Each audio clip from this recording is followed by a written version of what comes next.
CreepyCorner stories. Hey folks, before we dive into tonight's stories, I want to give a huge thank you to Kieran Tibbetts and Lisa Collin for supporting the channel and being amazing members. So if you enjoy what you hear tonight, you're in the right place. Now, grab your headphones, turn off the lights, and let's step into another amazing night. Don't forget to subscribe, like, and comment below. What kind of story hits you the hardest? The ones that feel too real, or the ones that could actually happen to someone you know?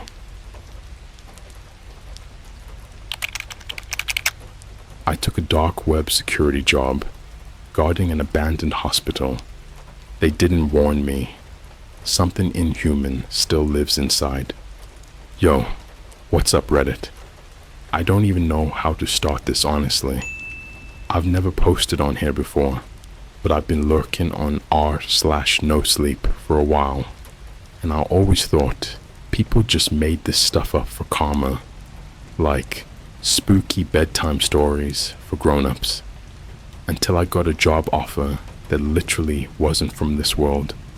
And yeah, before you think, bro, you're tripping, just listen, please. It started 3 months ago. I just dropped out of college. Yeah, big mistake, whatever. And was back living with my mom in a half-dead suburb outside of Indianapolis. I was broke, bored, and browsing shady corners of the internet, because that's what you do at 3 a.m. when you're desperate and stupid. You get into weird shud tea. I was watching one of those animated horror videos on YouTube, the ones with the robotic voice and creepy animations. Here's my story, I think it was. Just background noise. But then one video ended and autoplay took me to a blank black screen with a single line of text. You're not supposed to be here. And I swear to God, my mouse started moving on its own. No joke. It highlighted some weird invisible button on the screen that I couldn't even see until it clicked. Suddenly, my whole Chrome window closed and a new app opened. Like, not even something I installed. Just pop. Right there on my screen. Looked like a terminal window, like hacker shot from Mr. Robot. Then this message typed itself out. Looking for work. Night shift security. 2 weeks. $15,000. Accept? I laughed at first. Thought it was some kind of ARG or viral ad or something. I typed, where? It responded in less than a second. St. Josephine's Children's Hospital, Gary, Indiana. Transportation provided. That's the thing. I know that place. Everyone around here does. It was this creepy old hospital that burned partially in the 90s. They said a kid started it. An accident. But people still whisper about how none of the children made it out. Nurses went missing. There's even a TikTok trend where people go there and try to summon ghosts in the basement. Dumb stuff. I've seen clips. Teens screaming. Static everywhere. Phones dying at 1%. But here's the part that made my stomach drop. The app on my screen. It already knew my name. My full name. My home address. My mom's phone number. Even the exact model of the hoodie I was wearing. It typed, "Bring your dark green champion hoodie. Cameras don't pick it up." So yeah, I should have run. Blocked my computer with a hammer. But $15,000 for 2 weeks. I was unemployed. My last job was wiping gum off Target carts for $9.25 an hour. So what did I do? I typed yes. It started the next night. A black SUV pulled up outside my house at exactly 11 p.m. No license plate. Tinted windows. The guy driving didn't say a word, just nodded when I got in. He wore a full ski mask.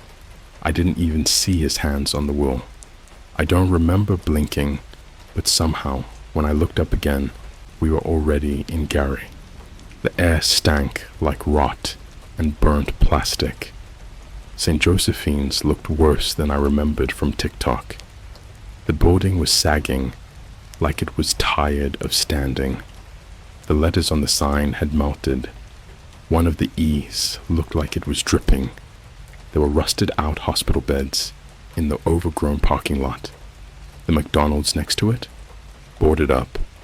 Burn marks all over the drive-thru menu, like someone tried to set Happy Meals on fire. I stepped out, hoodie zipped up, phone in my pocket. No service. The SUV peeled out without a word. Just me in the building. My phone buzzed once. New message. No sender. Enter. East Wing. Room 133. Door will lock behind you. Do not leave until 7 a.m. Do not open the door for anyone, even if they sound like children.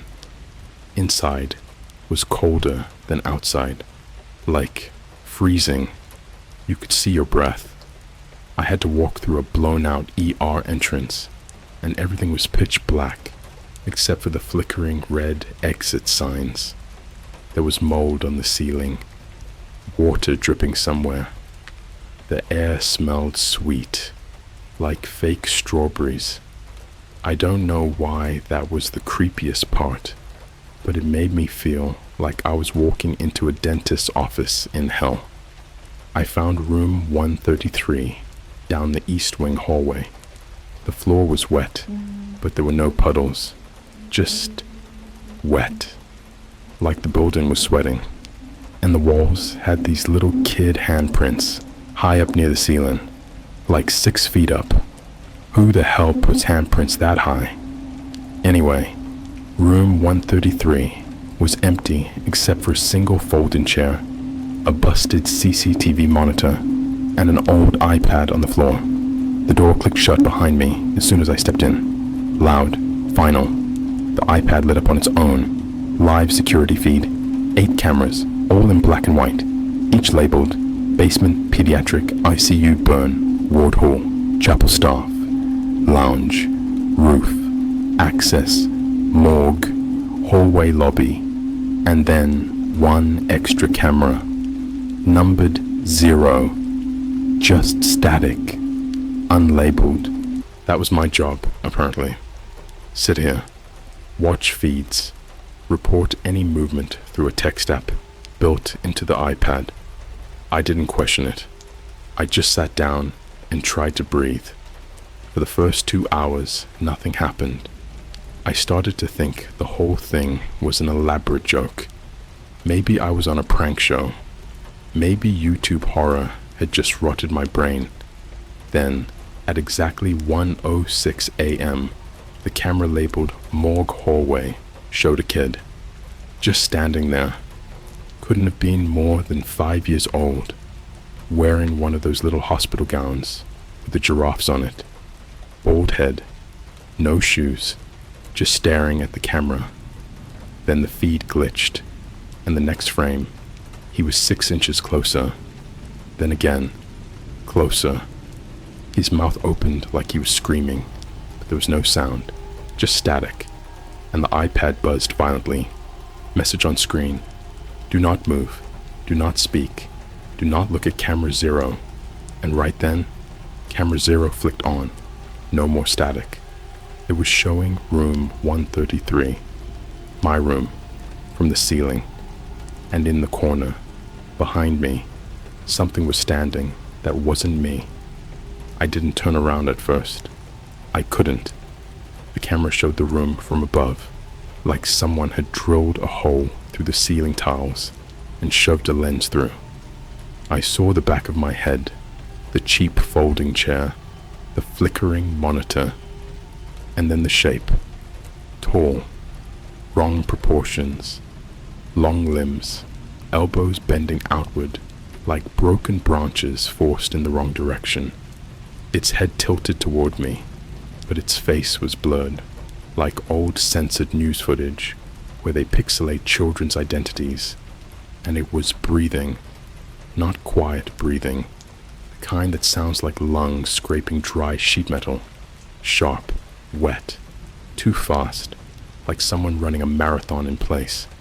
Every inhale was a gasp for air, every exhale a growl through clenched teeth. Then the iPad buzzed a second time. Do not acknowledge it. Speak only if spoken to. If it touches you, do not scream. The monitor hummed. The chair vibrated under me, like something was shaking the whole building, but the floor wasn't moving. My hands were sweating so much the iPad kept slipping. I didn't blink, because I was terrified that if I did, the thing behind me would be somewhere else, closer, or worse, touching me with those long fingers I could see curling and uncurling on the camera. Seconds turned into minutes. My heartbeat was loud enough that I was worried it would hear it.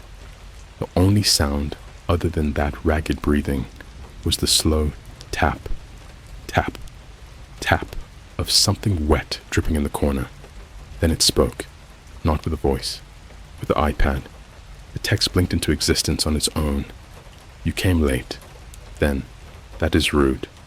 I swallowed so hard it hurt. I typed the only thing that made sense. Sorry. The reply came instantly. Do not apologize. Listen. A freezing wind brushed the back of my neck. I felt a fingertip. No, something thinner. Graze a strand of hair. I stared at the camera feed of myself from the ceiling. The creature leaned closer, its head hovering inches above me. I watched its jaw unhinge, like a snake swallowing prey. The mouth was full of teeth, not rows, layers. Teeth stacked like someone crammed handfuls of broken glass into a wound and sealed it shut. Some were too long, some too short, some sideways, all razor sharp. I could see the inside of its throat, black, spiraling down like a drain pipe. I didn't scream. I didn't even breathe. The thing moved, not by walking. It flickered, like a bad video edit. One frame it was behind me. Next frame it was standing against the opposite wall, long fingers pressed into the concrete like it was clay. It left holes wherever it touched, deep ones. Something smacked against a camera feed. Burn ward hole, loud, like someone throwing meat at a butcher table. The feed shook. I looked down. A small shadow, running. Not a child. Too fast, too smooth. It skidded on all fours, slammed into the far wall, left streaks of dark liquid. Then the camera cut out. Another feed blinked to life. Pediatric ICU. The ceiling lights were swaying, even though nothing was touching them. Then I saw a shape in a crib. Not a baby. A body folded into the metal frame, like someone tried to push an adult into a space made for a toddler. Limbs tucked at wrong angles, bones pushing against skin. Its face covered by a soaked hospital mask. The iPad buzzed again. Do not watch that. My hands moved before I decided to. I switched to chapel. Rows of rotting pews, crosses on the walls upside down, deliberately, like some bored nurse decided to vandalize the place. The camera zoomed on its own into the far corner. There was a glowing monitor with someone's Facebook profile open. Some random girl from Ohio. Vacation photos at Universal Studios. Disneyland selfie with Mickey. Starbucks iced latte. Completely normal life. And next to it, a heart monitor reading flatline. Every few seconds, the monitor beeped. Not the electrocardiogram. The Facebook notification sound. That was worse than any scream. I looked up at camera 0 again. The monster stretched one arm across the ceiling, palm pressing flat against plaster, like it was marking territory. Fingers spread so wide they looked like spider legs. The chair creaked under me. Then, bang! Something hit the door, hard enough that dust rained down from the vent above me. A voice followed, muffled, frantic. Let me in! Please! They took my face!" It was a grown man. I could hear the panic shaking in his words, like someone choking on their own tongue. Fists hammered on the metal. Harder, harder, harder. My brain screamed, "Help him!" My body didn't move. The screen buzzed. "Do not open the door. Do not open the door. Do not open the door." The banging suddenly stopped. Not faded, just cut off mid-hit, like someone pressed mute. Silence.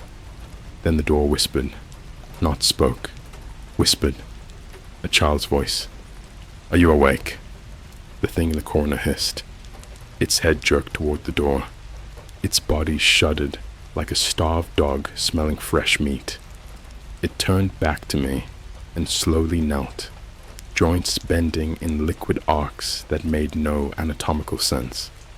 It leaned until its face was level with mine on the camera feed.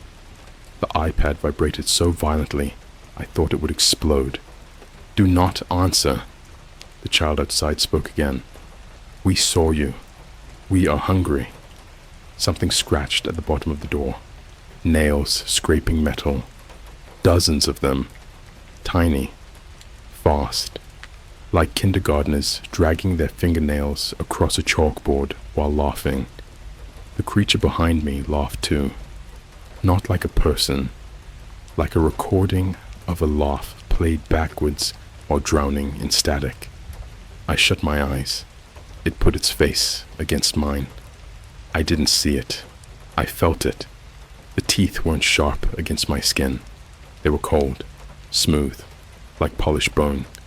Its breath smelled like burnt cotton candy. Hospital-grade fake sweetness hiding rot.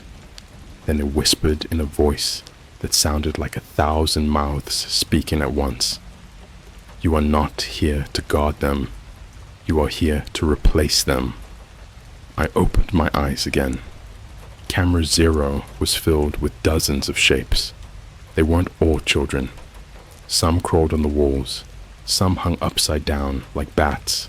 Some dragged their legs behind them like they were paralyzed. They crowded around me in the reflection. Small hands, long hands, no hands, faces missing eyes or mouths, some smiling without lips, all staring, and one, right behind my chair, was wearing my green Champion hoodie, not a copy, mine, drawstrings chewed, right sleeve stained, same hole on the pocket I burned with a cigarette at a McDonald's parking lot last year. The iPad chimed. "Night 1 complete. Do not leave until 7 a.m. I checked the clock at the top of the screen. 1:17 a.m. I had 5 hours and 43 minutes left. And the thing wearing my hoodie leaned forward and said, in my exact voice, "You should have never said yes." I didn't move. I didn't even twitch. The version of me wearing my hoodie stood inches away, swaying like a sleepwalker, trying to keep balance. Its skin looked wrong, not damaged, not rotting, just stretched thin, like someone had pulled human flesh over a wireframe mannequin. The cheekbones were too sharp, the jaw too narrow. The body had my height, my slouch, even the stupid habit I have of rolling my shoulders like I'm cracking my back. But the eyes, it didn't have any, just smooth skin across the sockets, faintly pulsing, like there was something living underneath trying to chew its way out. The original creature, the tall, joint-bent nightmare, stood frozen in the far corner now, long arms hanging limp, head tilted as if watching a dog it didn't trust. My copy lifted its hand slowly, finger by finger, until its palm hovered over the back of my head on the camera feed. Then the iPad buzzed. "Do not let it touch you. Shift feeds. Distract." I panicked. My thumb slid across the glass. Basement feed. The screen loaded instantly. It was an elevator shaft. No elevator in sight. Just cables swaying in darkness. I thought it was empty until the camera zoomed itself downward, almost like something, grabbed the lens from the other side and pulled it closer. There was movement far below, not footsteps, not crawling, rolling, something rounded, heavy, tumbling over itself in slow motion. A pale shape, wet, glistening, like an enormous headless infant, curled into a ball, limbs tucked, spine bulging, rolling again and again down the shaft, bouncing off the walls with dull, fleshy thuds. Then the thing stopped, mid-roll, not because it hit something, because it decided to. The neck, or what should have been a neck, extended upward, stretching like someone yanking taffy. The skin split in lines, revealing dozens of teeth where a throat should have been, arranged like a ring of mouths screaming silently into the dark. The iPad buzzed again. Feed 6. Now. I swiped fast. Roof access. The camera shook violently. Wind howled across the rooftop, though the hospital was dead still outside. A man stood there. Clean clothes, hair combed, shoes still tied, like he'd just come from work at a Starbucks, or a bank, or some office job that didn't involve creatures with teeth in their throats. His face was calm, too calm. He held a smartphone up to the sky. He wasn't filming. He wasn't calling anyone. He was streaming. TikTok live. Chat bubbles floated across the screen. Yo, is this real? Bro, where's the jump scare? Lol man looks high F. This gotta be Verchat or Smith. Jump dude. The man didn't blink. His lips moved slowly, like someone puppeteering him from behind. I never left. He looked down over the edge, not like he was measuring the height, like someone was whispering up from below. His phone shook. The chat exploded. Dude, stop. Is that a kid? Look behind you. The thing, OMFG. The camera tilted, not by his hand. Something was behind him, crawling toward the rooftop door, like a person dragging broken legs behind them. The hair was matted, long, wet, stuck to the concrete.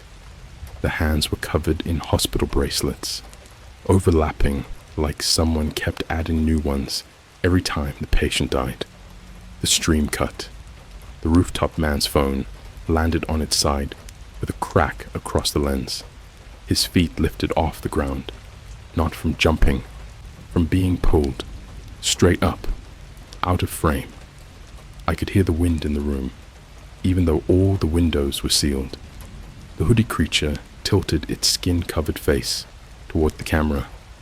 I realized it was smiling, not with a mouth, not with teeth. Its skin stretched upward where lips should have been, like muscles pulling into a grin under the surface. The tall original creature moved then, not walking, snapping into a new pose like a stop-motion puppet. Its arms bent the wrong way, elbows pointing backward, fingers pointed outward, as if offering me to the hoodie version like a sacrificial toy. I realized something I hadn't considered in the panic. They weren't fighting each other. They were deciding what to do with me. The chair beneath me vibrated again. The floor was wet, but a different kind of wet this time. Sticky, like someone poured syrup or cold blood under my shoes. My copy leaned close, so close I could feel breathless heat radiating from its eyeless face. It whispered, not from lips, but from the pores in its skin. You're late because you were busy living. I shook my head. I didn't speak. I didn't dare. It traced the outline of my jaw with a fingertip. No nails, just a pale, soft pad of meat brushing my skin. We have been waiting. The iPad buzzed hard enough to slide across my lap. A wall of text filled the entire screen. Exit room 133. Follow the handprints. Move now. Now. Now. The hoodie thing froze mid-touch, like someone pressed pause in real life. The tall thing crouched low, fingers digging into the floor, neck twisting as though sniffing the air for heat. I stood. Not fast, not dramatic, just enough. The door unlocked on its own. I didn't question it. I ran. The hallway outside wasn't empty. Every wall had handprints smeared across the paint. Thousands of them. Some human-sized, some tiny, some too large to be anything that ever came out of a womb. I followed the trail that led away from the pediatric wing, past a vending machine tipped on its side, past an abandoned nurse's station covered in dusty post-its. The notes didn't have reminders or break times. They had names, hundreds, some written normally, some carved, some burned in with cigarettes, some scratched so deep the drywall had peeled open. The first ones were old, yellowed paper, curled edges. Joshua, 1993. MIA, 1996. Andre, 2001. Then newer. Kayla, 2015. Dios, 2018. Samantha, 2019. Then, my name. The year. The month. The day. Exactly 24 hours from now. There was a blank line next to it. Then, in tiny handwriting beneath, transferred to below. I didn't even realize I'd stopped moving until something started crawling behind me. Not footsteps. Nails dragging across tile, scraping faster and faster, like someone spider walking upside down. I bolted down the next hallway, breath heaving, heart pounding. I reached a double doorway at the end, one of those heavy hospital fire doors with scratched glass panels. The left door had been bashed inward, the metal frame warped inwards, as if someone rammed it with their skull over and over. The right pane was covered in melted plastic ID badges, hundreds of them, all clipped in strings, layered thick as feathers. Not names of children, names of staff, surgeons, nurses, custodians, night security. Each tag had a black hole burned through the middle, right where the photograph should be, like their faces had been erased on purpose. One badge dangled loose at the bottom of the tangle. I recognized the name. It was the man I saw on the roof. I pushed deeper. The smell hit first. Not blood, not rot, not antiseptic. Something sweeter, like hospital cotton candy pumped with chemicals, smothering every other scent. The burn ward wasn't burned. It was pristine. Every bed was neatly made, blankets tucked tight, IV stands aligned in perfect symmetry. Pediatric toys lined the floor, stuffed animals, plastic dinosaurs, board games with missing pieces, and every single toy was facing the same direction, facing the door I had just walked through. I stepped toward the nearest bed. The pillow was stained with a rust-colored halo, dried into a perfect ring. Not splatter, not spray, circular. Something had been drilled through it. Then I saw the headboard, carved into the wood, deep grooves, numbers stacked on numbers. 6:29 a.m. Stop 6:30 a.m. Start 6:31 a.m. Screaming 6:32 a.m. Quiet 6:33 a.m. Quiet 6:34 a.m. Quiet. Each line ended with a tally mark. 956 of them. A shadow stretched across the floor. Not mine. Something leaned out from beneath the farthest bed, spindly fingers reaching, gripping the tiles, dragging a body forward by elbows. A person wearing a nurse's uniform, name badge dangling from a neck that didn't bend right, legs gone, skin scraped down to tendon at the hips. They pulled themselves 1 inch at a time, face scraping carpet, leaving a long red smear. They looked up directly at me. Their eyes were still human. "You're late," they rasped. Then dozens of small shapes slid from beneath the other beds, hands slapping tile, like spiders scuttling toward food. I didn't think. I ran deeper. The hallway ahead was darker. No exit signs, no lights, just endless black. I could hear them following. Soft padded footsteps, laughter like children playing tag in a McDonald's playground tube at midnight. As I sprinted, something tickled my ankle. A hand, tiny, cold, strong. It almost tripped me. I looked down. A child's face leaned up from the floor drain, not trapped, waiting, smile full of sharp baby teeth, gums torn like someone had replaced every tooth with something from another animal. "Where are you going?" Its voice was soft, curious, not threatening. That was worse. I kicked the grate, hard, bone cracked. It giggled, and then all the lights in the hallway snapped on at once. Bright, surgical, blinding.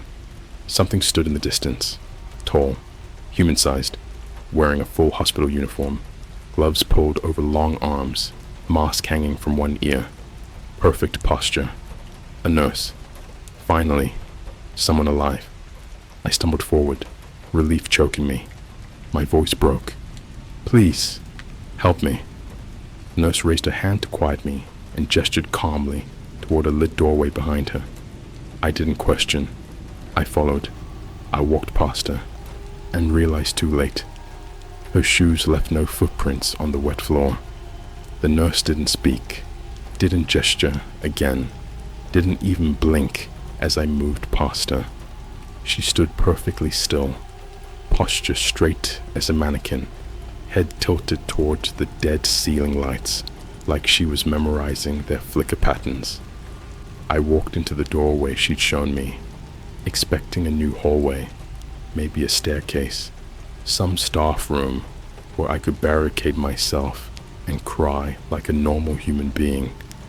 It was an operating theater, not abandoned like the rest, not dusty, not broken, clean, cold. A single surgical lamp burned overhead, blue-white and sharp like interrogation lighting. The room smelled like peroxide and plastic, so clean it made my nose bleed. I wiped it, red smearing across my palm, and that's when I saw them. Beds, not hospital beds, slabs. 6 of them, each perfectly arranged in a circle, metal gleaming like polished bone. Restraint straps hung off the sides, coiled neat as headphones someone takes care of meticulously. Every bed had something lying on it. Not bodies, not corpses, attempts. Things that used to be people, but had been put back together wrong. The skin had been pulled over shapes that were too large, too small, or too many. One figure was bloated with rounded bulges, 5, maybe 6 torsos pressed into one, stitched with thread thicker than shoelaces. Another had arms that weren't its own, different ages, different tones, fingers longer or shorter, patched like a quilt of stolen limbs. One had no face, replaced by a surgical mask stapled directly to skin, suctioned inward as if something beneath it breathed backward, pulling air in but never releasing it. The chests rose and fell, slow, steady, alive. The iPad I still clutched vibrated suddenly, jerking my hand. "Do not touch the patients." The nurse behind me stepped into the light. Her face looked normal from far away, but the shadow of the surgical lamp carved a hidden truth. Her cheeks were too empty, skin stretched tight against an absent skull structure. Her eyes weren't reflecting the light. They were absorbing it, swallowing every photon until they looked like holes cut into flesh. She finally spoke, not with a voice from her throat. It came from the vents above us. "Admit the new one." The beds stirred, not the people. The restraints, leather straps lifted on their own, curling like the tongues of dying snakes, reaching for wrists, ankles, shoulders. The bloated one on bed 3 made a wet groan, and the flesh around its ribs shifted like bodies underneath pushing for space. I backed toward the door. My heel hit the tile. No movement behind me. I risked a glance. The nurse's head was turned fully around, 180 degrees, spine unbroken, joints relaxed, eyes locked onto mine like prey caught in a floodlight. She hadn't moved her body at all, just rotated her skull as if gravity didn't belong here. The iPad buzzed again. If she touches you, you die as yourself. The room temperature fell. The breath in my lungs condensed into thin mist. I swallowed a sound I didn't recognize. Half gasp, half sob. The surgical lamps dimmed in pulses, the bulbs beating like a heartbeat. The nurse whispered, "We don't heal, we transform."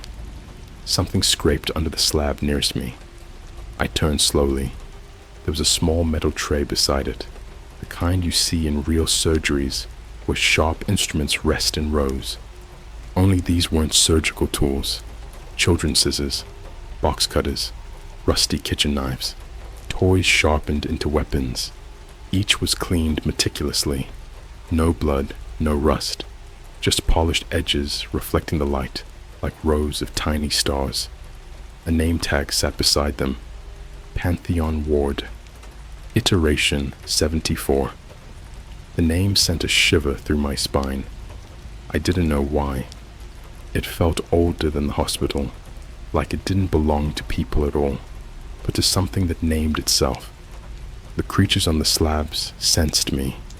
Their heads turned, not swiveling, snapping into orientation like puppets yanked by invisible strings.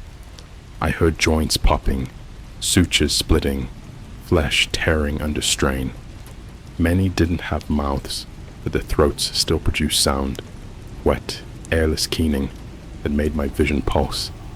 The nurse glided toward me, not walked, glided, no footsteps, no shift of weight. Her shoes left no impressions. Behind her, something clicked. A wall monitor I hadn't noticed lit up. Rows of patient files scrolled like TikTok comments, fast, endless, each with a profile photo that looked like a driver's license portrait. Lola, age 17, missing, last seen at Universal Studios. Role, 32. Security, terminated Sylvia. 8. Admitted, unresponsive Zion. 13. Day pass, never checked out. Eve, 29. Deceased, release pending. Then my face, not from a driver's license. A selfie, at Starbucks, laughing, holding a vanilla cold brew. The screen read, new patient profile, observation pending. No age, no condition. Just one word, blinking in red, unclaimed. The iPad jolted, the text changing violently, like someone was typing with fists instead of fingers. Stay away from the nurse. Do not let her complete the profile. Find the Department of Discards. Their names are written on the floor. I looked down. The tiles weren't clean after all. Names had been carved into the ceramic itself, etched deep with something sharper than a scalpel. Hundreds upon hundreds, overlapping like graffiti in a bathroom stall. The words bled into each other, letters clawed into the floor by frantic hands. Let me out, not my skin. I didn't ask for this. I remember my mom. It hurts, it hurts, it hurts. Please kill me. And at the center of all of it, fresh, barely carved, you are already here. I moved. Didn't plan it. Didn't think. My legs just ran. I tore out of the ward, slamming into the hallway door so hard it bounced against the frame. The nurse didn't follow. She didn't even turn. She simply watched me flee, eyes blacker than anything alive. The halls beyond had changed. No more pediatric decorations, no more burnt wallpaper, just peeling white paint and row after row of steel depository doors with numbers instead of names, like lockers in a morgue that never stopped filling. I sprinted past them. The iPad vibrated in my hand like it was afraid. The screen flashed a map, hand-drawn, crude, sloppy pen strokes that looked like someone shaking from dehydration scribbled it in one breath. It led downward, always downward, toward a final door painted the color of bruises. A sign above it, discards. My breathing rasped out of me like I'd swallowed sand. Every instinct screamed to go anywhere else, but the hall behind me was filling with noise. Tiny barefoot slaps, laughter echoing from ventilation shafts, the scrape of plastic wheels from hospital beds being dragged on their sides. I pushed the door open. I stepped through. It didn't lead to stairs. It led to mirrors, dozens of them, floor to ceiling, each fogged from the inside, not outside, from whatever was trapped behind the glass. I stumbled forward, scanning the reflections. They weren't showing me. They showed everyone I could have been. Different versions of me at different ages, different lives. Me at 15 with acne scars and greasy hair. Me at 25 in a suit I never bought. Me as a dad holding a child I never had. Me as a corpse with hospital tags around my ankle. Me without eyes. Me with too many teeth. Each reflection blinked independently, eyes rolling at different speeds, mouths opening at the wrong times. Some pressed their palms against the other side of the glass, smearing wet handprints across it. One of them mouthed words I couldn't hear.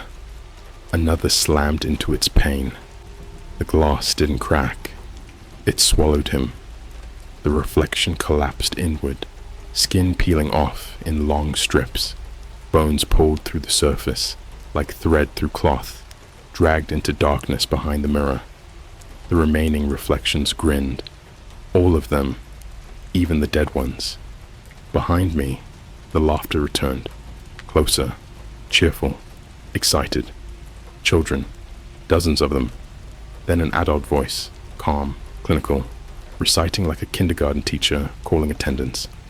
Patients who fail containment are recycled. Patients who attempt escape are repurposed. Patients who resist. The voice moved right behind my ear. Become mirrors. And every version of me spoke at once. You already did. I didn't move. Not because I refused to, because I couldn't. My legs wouldn't obey. My lungs pulled air without permission. My heart hammered like it was trying to dig out of my chest and crawl away on its own. The mirrors weren't reflections anymore. They were doorways. Every version of me pressed closer, each with tiny differences. A scar on the cheek, missing ear, extra fingers, smile wider than bones should allow. One of them raised its hand and mimicked my breathing. In, out, like synchronization was a ritual. The iPad buzzed once more. Do not touch yourself. But it was already too late. The glass closest to me rippled like gel. A hand, my hand, slipped through the surface, grabbing my wrist with cold fingers. The grip was tight, bone-cracking tight. The nails dug in and didn't break the skin. They sank into it, like pushing into warm dough. My reflection leaned forward, lips stretching too wide. Trade, it whispered. The other mirrors answered in harmony. Trade. The reflection yanked. I nearly fell face first into the pain, but something moved behind me. A dead weight, a shadow that pushed forward like an ocean wave. The hall filled with footsteps. Dozens, at least 30. Bare feet slapping tile, wheelchairs squeaking, crutches dragging metal arcs on the floor. Humming, giggling, panting, gasping. They were crowding into the discards ward. Then a voice boomed from the loudspeakers above. Not human. A chorus of throats forced into one sound. Code exchange. The mirrors pulsed.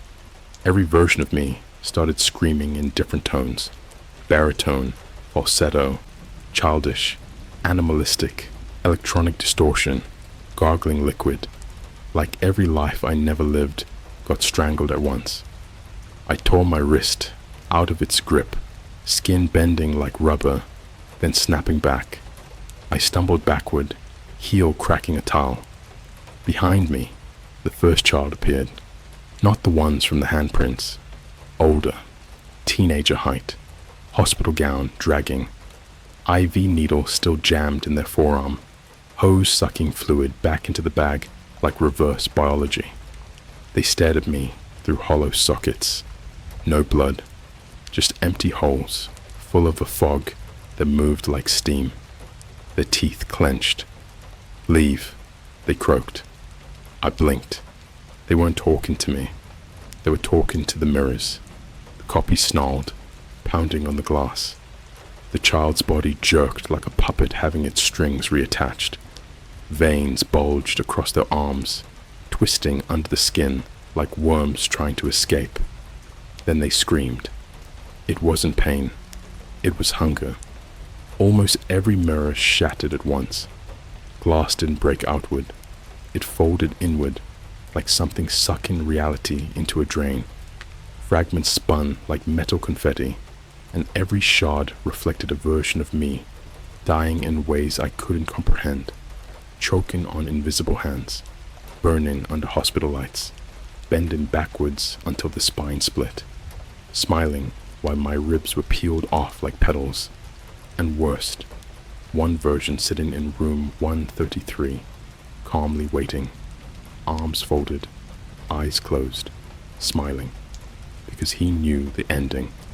The iPad choked out messages faster than I could read. "Run. Department of Discards is alive. They recycle the unsuitable. You are suitable. Do not let the other you touch you. Guard duty is selection. They choose who wear you." My stomach dropped into a pit. It wasn't about security. It was recruitment. They weren't guarding the building. They were guarding hosts, bodies, identities. Me. The collapsed hallway behind me turned into chaos. Half-human shapes crawling on elbows, fingers curled backward like talons, broken knees scraping against tile. Some screamed, some laughed, some whispered my name like it was a prayer. I sprinted toward the other side of the hall, mirrors exploding around me, shards chewing into my hoodie, arms, face. Every sound smothered into a thick underwater rumble, my ears ringing with pressure. I shoved through the last frame, glass cutting my palms, and spilled into darkness. No more corridors, no more lights, just a single room, a morgue. Rows of body drawers lined the walls, each labeled with numbers burned into the metal. Not engraved, burned, as if someone pressed a branding iron against the steel until it screamed. I wiped blood from my nose and squinted. Every drawer was marked with one of those numbers I'd seen on the CCTV feeds. Camera numbers, room numbers, wing numbers, except the one in front of me. It had no label, only a crudely welded warning. Take only one. A handle dangled. I didn't want to open it, but something inside moved. A low, rhythmic tapping, like fingernails drumming on a metal lunch tray. I lifted the handle. The drawer slid out smoothly, too smoothly, like something lubricated the tracks with warm grease. A shape lay inside, covered in a surgical cloth. I thought it would be another twisted body. It wasn't. It was a bag. Cheap black duffel bag, zipped, brand new. A tag hung from the zipper, with my name printed neatly, barcode beside it. My name. Not as a patient, not as a victim, as inventory. I unzipped the bag. Inside was a phone. Not mine. Unlocked. Battery at 100%. Signal full bars. The wallpaper wasn't a selfie. It was live CCTV feed of the hospital lobby. The timestamp, 6:47 a.m. The front doors were wide open. No monsters, no nurses, no patients, just sunlight. The iPad buzzed weakly. Shift complete. Something crawled into the morgue behind me. Multiple somethings, breathing in that wet, sore metal gasp, dragging metal tools on the floor, feet patting the tile in frantic, childish excitement. They were coming. I grabbed the duffel bag and ran for the opposite exit, slamming shoulder first into a rusted metal door. It burst open, and I was back in the stairwell, sprinting upward 4 floors at a time, not looking back, not caring if something latched on. I reached the lobby. The sunlight was too bright, burning against my eyes as if I'd stepped out of a cave. I stumbled into the parking lot, asphalt steaming. The billboard for the McDonald's down the street still flickered, half lit, half burned. The Starbucks logo on the abandoned window reflected clean daylight, like nothing in the world was wrong. A black SUV sat waiting, same as before. Door open, engine idling. I collapsed into the back seat. The mask-wearing driver didn't look at me, didn't speak. He handed me a sealed envelope. Inside, $15,000 in cash. I stared at the bills, then at him, finally at the building in the rearview mirror. He murmured, voice muffled, like someone speaking through a mouthful of gauze. Night 1 complete. You return tonight. I shook my head, whispering through cracked lips. No. He didn't answer. He turned his head just enough that I saw his eyes through the ski mask. They weren't eyes. They were surgical windows, clear plastic sheets. Behind them, something wearing his face like skin. He smiled. You already did. And as the SUV pulled away, my phone vibrated in my pocket, even though I never took it out to the hospital. 1 notification, a new message, no number, no ID, just a timestamp and a single sentence. 7 p.m.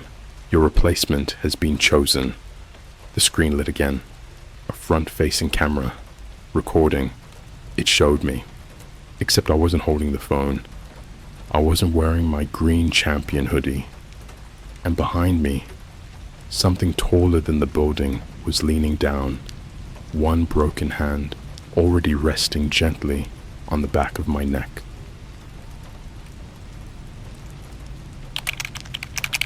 I took a dark web contract, working nights in the mines. Now I know the secret they've been bearing for decades.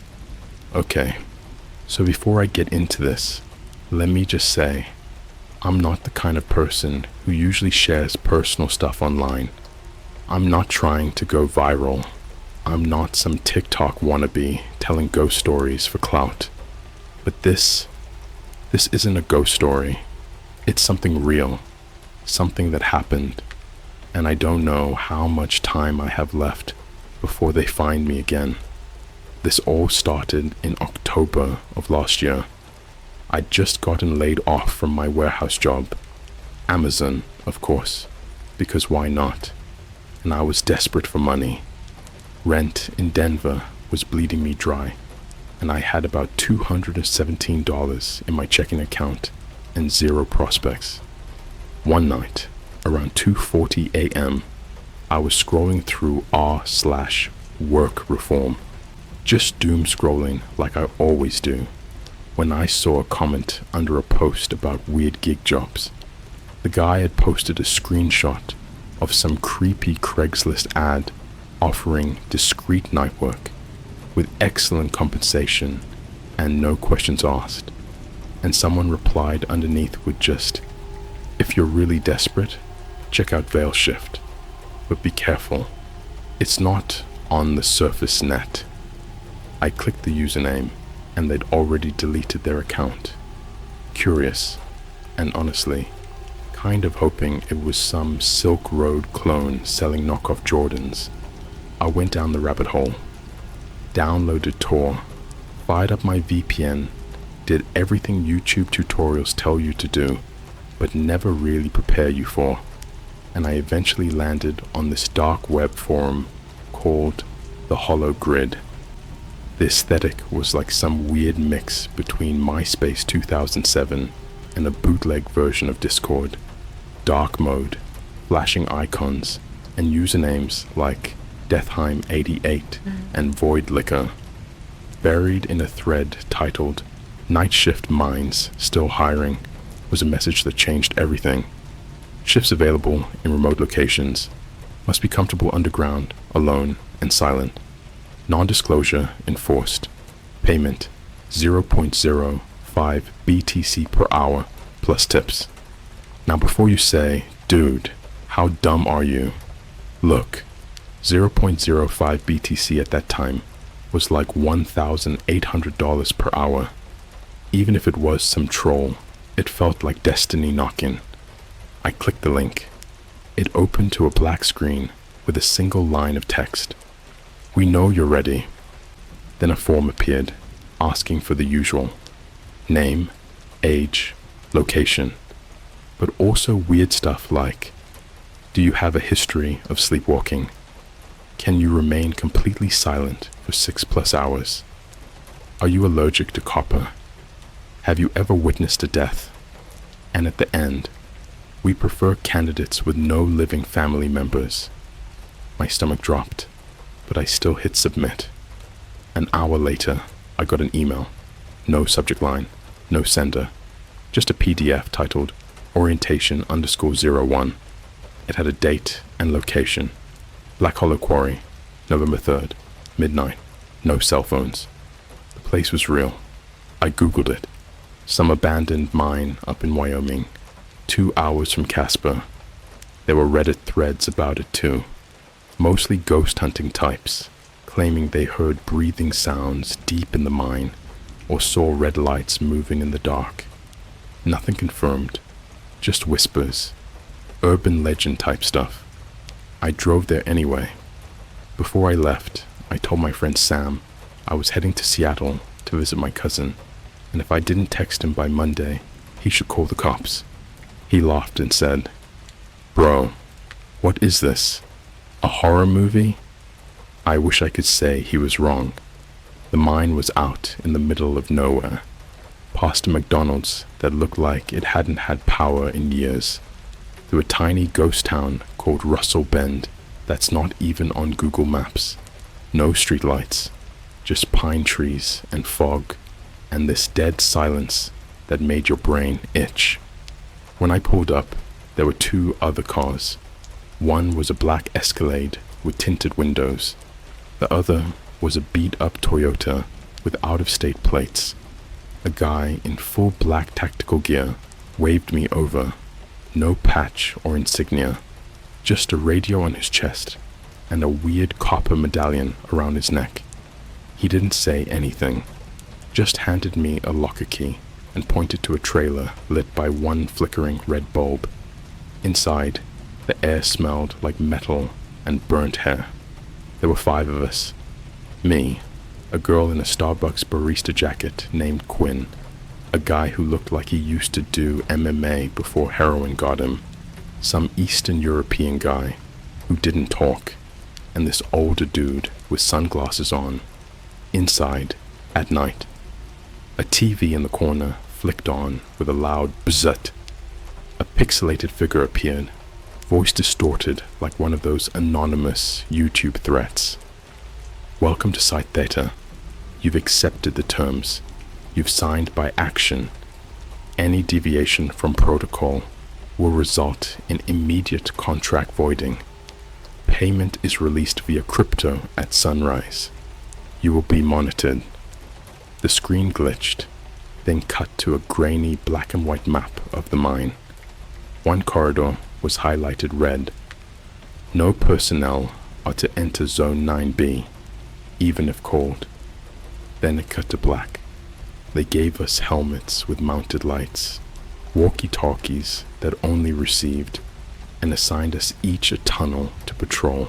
My job was to walk from checkpoint A to checkpoint C every hour on the hour, scanning for shifts in structure integrity and listening for, get this, non-vocal anomalies. Quinn asked what that meant, and the guy in tactical gear just said, "You'll know if you hear it. Don't stop walking." We went down in this ancient minecart that groaned like it hadn't moved since the Cold War. The walls were slick. My ears popped from the pressure. When I finally got to my route, I was alone. Just me, my flickering headlamp, and the slow drip of water echoing off stone walls. The air down there is thick, not just with dust. It feels like something's watching, like the dark has weight. Like if you breathe too loud, you'll wake it up. Around 2:15 a.m., I passed a door that wasn't on the map.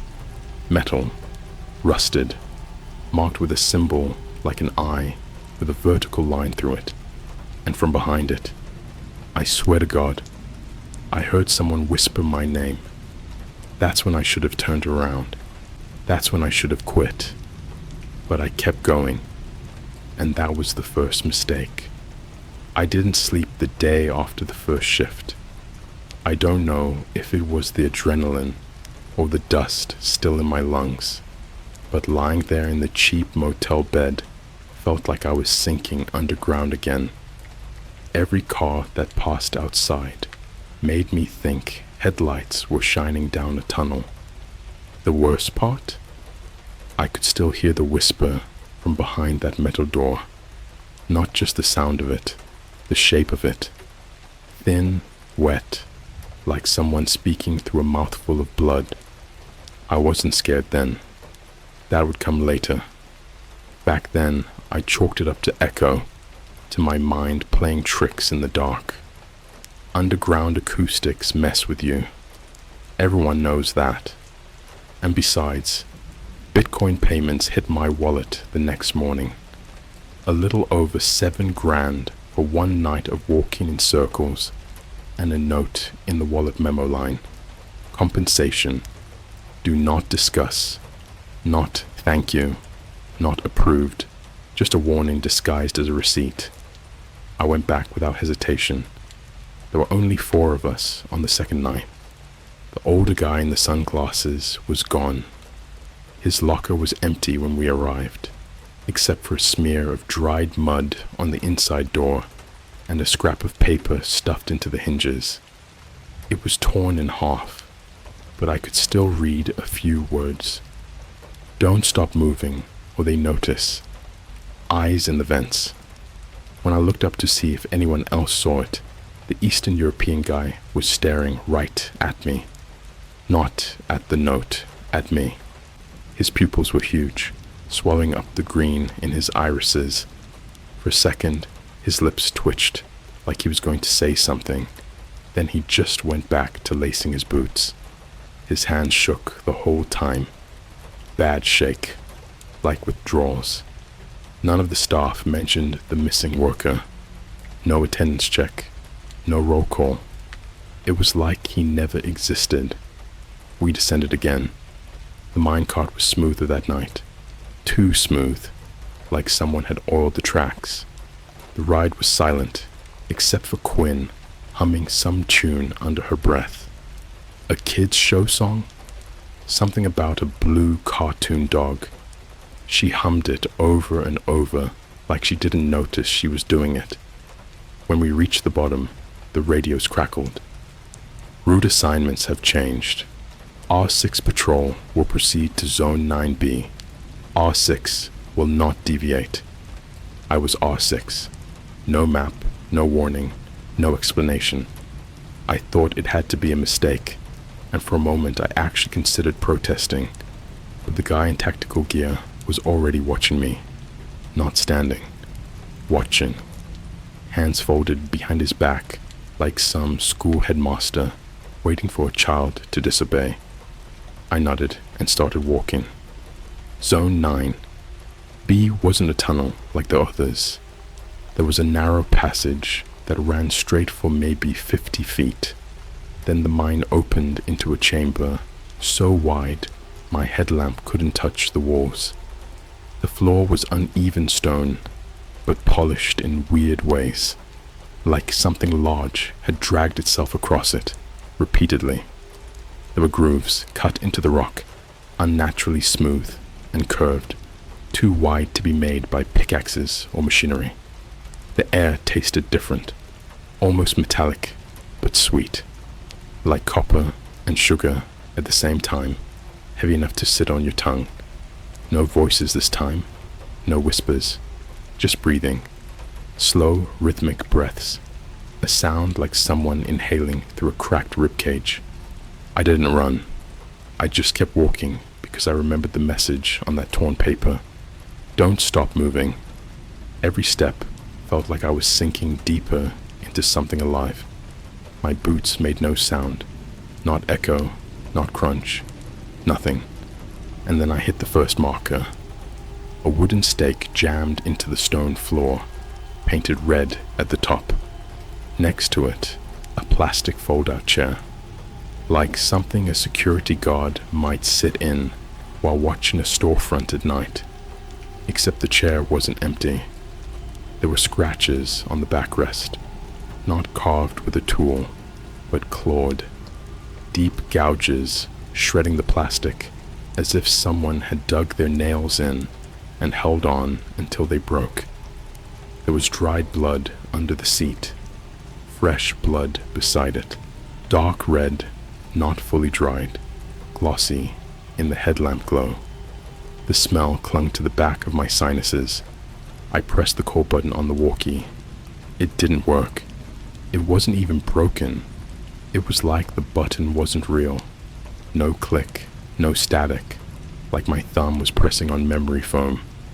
That's when the breathing changed. Not deeper, not louder, closer, like whoever had been standing in front of me was now inches away from my neck. I turned slowly. Nothing there. Just an expanse of darkness that swallowed the beam of my lamp like smoke inhaling fire. The air around me pulsed. I swear it pulsed, like the entire cavern exhaled. The headlamp flickered. A second flicker. A third. Then it stayed steadier than it had been all night, almost like something didn't want me blind yet. Somewhere behind me, deeper in the chamber, something scrapped against stone. Metal, bone, teeth. I couldn't tell. I forced myself to keep walking. That was when I saw the photos. They appeared one by one along the wall, pinned with rusted nails to a wood plank. Polaroids, stained and faded. At first, I thought they were old surveying shots, faces of miners, helmets, equipment. But the longer I looked, the more wrong they became. The faces looked stretched, like someone tugged the skin sideways. Eyes sunken, pupils too large, lips thin and cracked. In every picture, the person stared directly into the camera. No one smiling, no one blinking. And their hands, every hand was wrapped in white tape. Thick bandaged mitts, like broken wrists.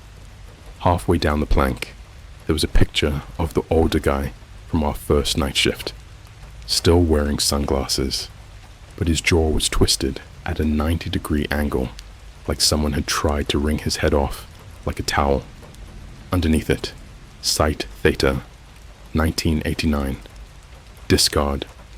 I didn't want to know what discard meant. I looked away. That's when I noticed the wet spot on the floor wasn't just blood. It was footprints, bare feet, every toe perfect in the print, each one too long. 10 steps trailing into the darkness, then more. Thousands. They covered the stone like insects, all clustered toward the center of the cavern, disappearing into a hole so black it looked painted. And from that hole, I heard the breathing again. Only this time, it wasn't one person, it was dozens. Layered breaths, some shallow, some gurgling, some wheezing like punctured lungs. A scratching noise echoed up the stone throat of that hole, like someone was dragging nails along cement. Fast, hungry. I didn't think. I ran. The chamber behind me came alive. Footsteps, bare feet, slapping the rock, chasing me. Soft, wet, rapid, Not human rapid, animal rapid. A shape flashed in my peripheral, thin, crawling low, moving wrong, like a person trying to walk using elbows and knees at the same time. I barreled into a narrow tunnel. My helmet slammed stone. I stumbled, hands tearing at rock, scraping skin. Something brushed the back of my jacket, cold, slick, like fingers made of muscle without skin. I sprinted until my lungs burned. My heart hammered so loud I could hear it in my ears. The tunnel finally split. 2 paths, no signs. I took the right one. It was a mistake. I should have taken the left, because at the end of the right-hand tunnel was a metal door. The door with the eye symbol, and this time, the whisper wasn't behind it. It was directly in my ear. You came back, and then the lights cut out. Pitch black, not the kind of dark you get in your room at night. No, this was primordial, a wet, slithering dark that reached into your lungs and groped at your spine from the inside. I couldn't see my hands, couldn't see the floor.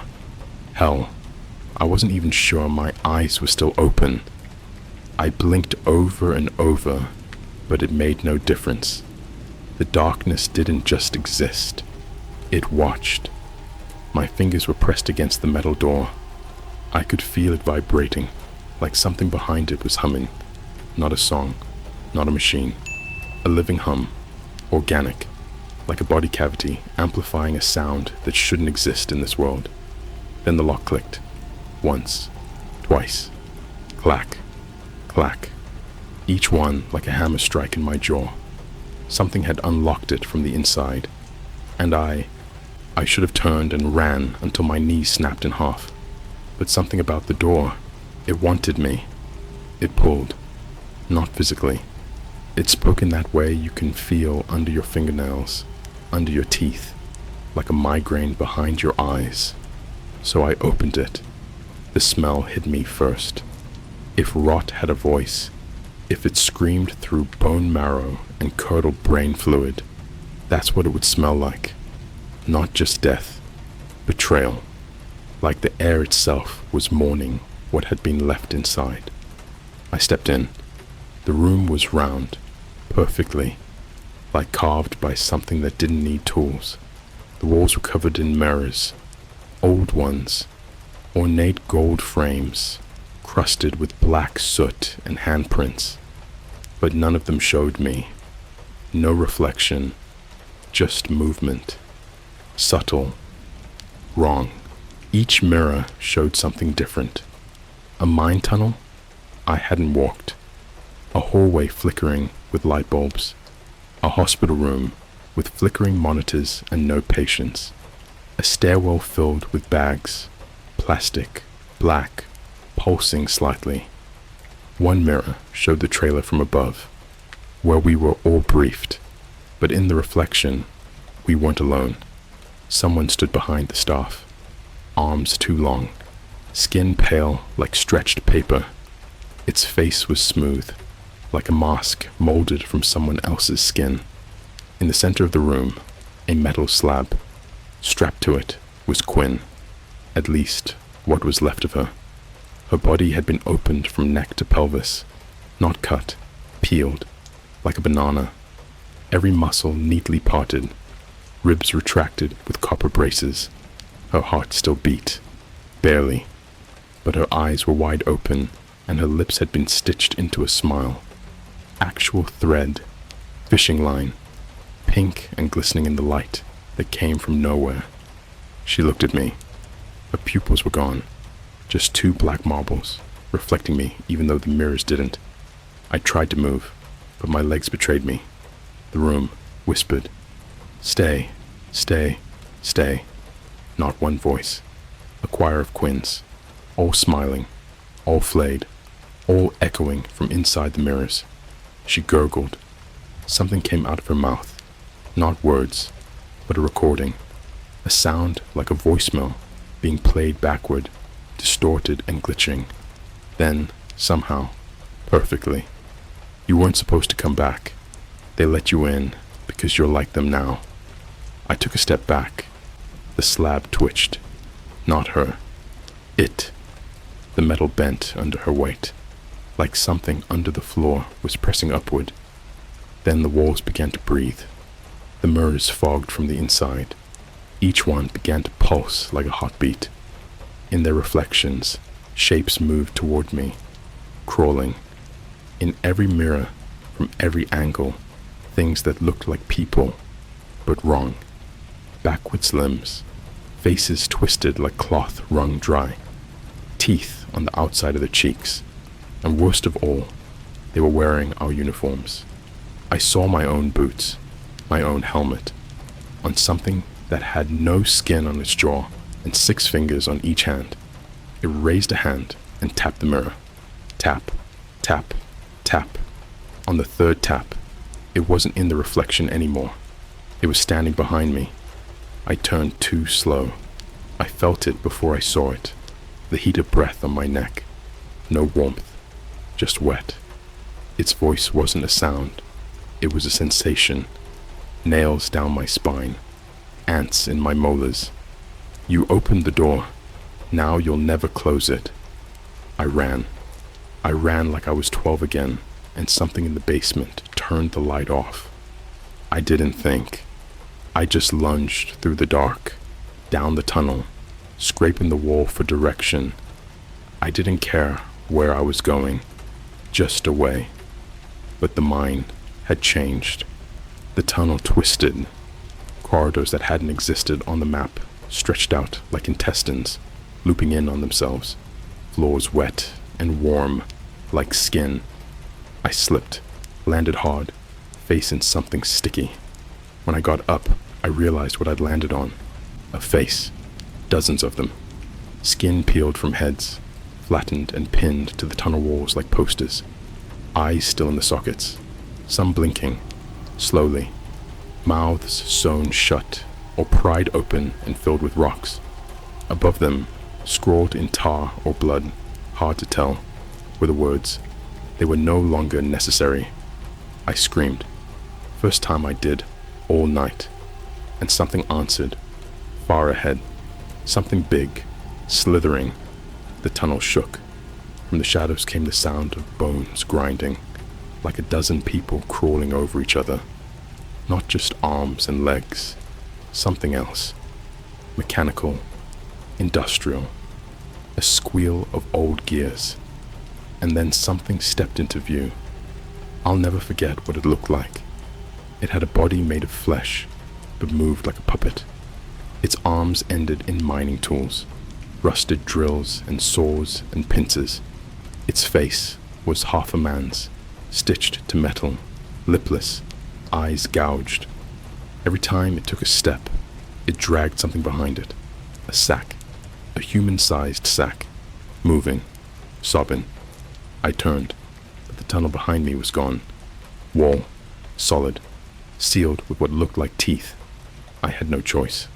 I crawled, beneath a collapsed shaft, through a crack so small my ribs brushed both sides. My helmet cracked. I kept going, ears ringing. And then, a ladder. Old, wood, rotten.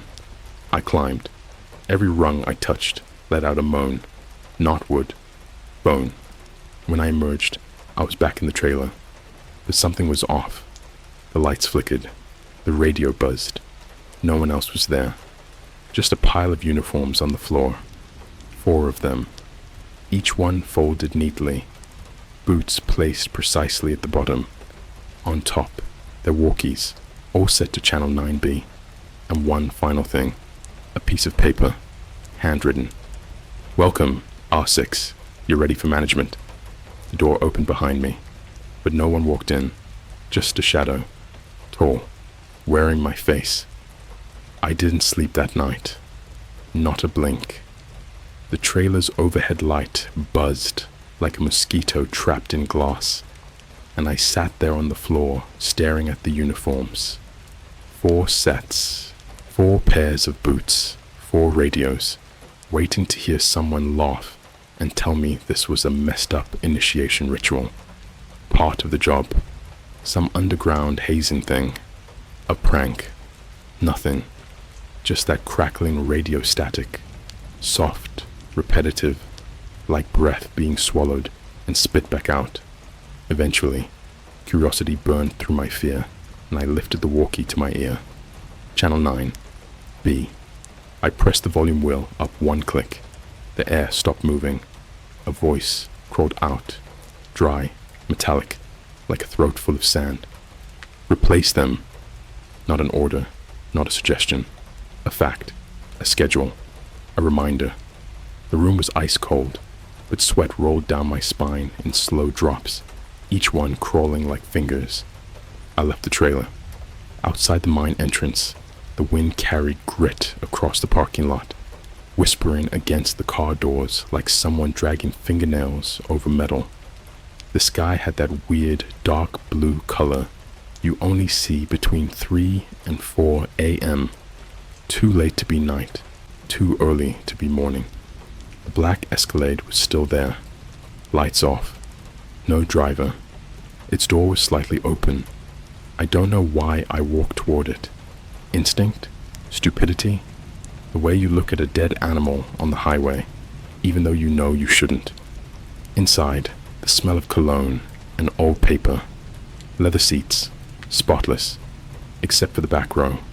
Black garbage bags, 6 of them. Not lumpy like trash. Smooth, zip-tied, labeled in Sharpie. Returned, returned, returned.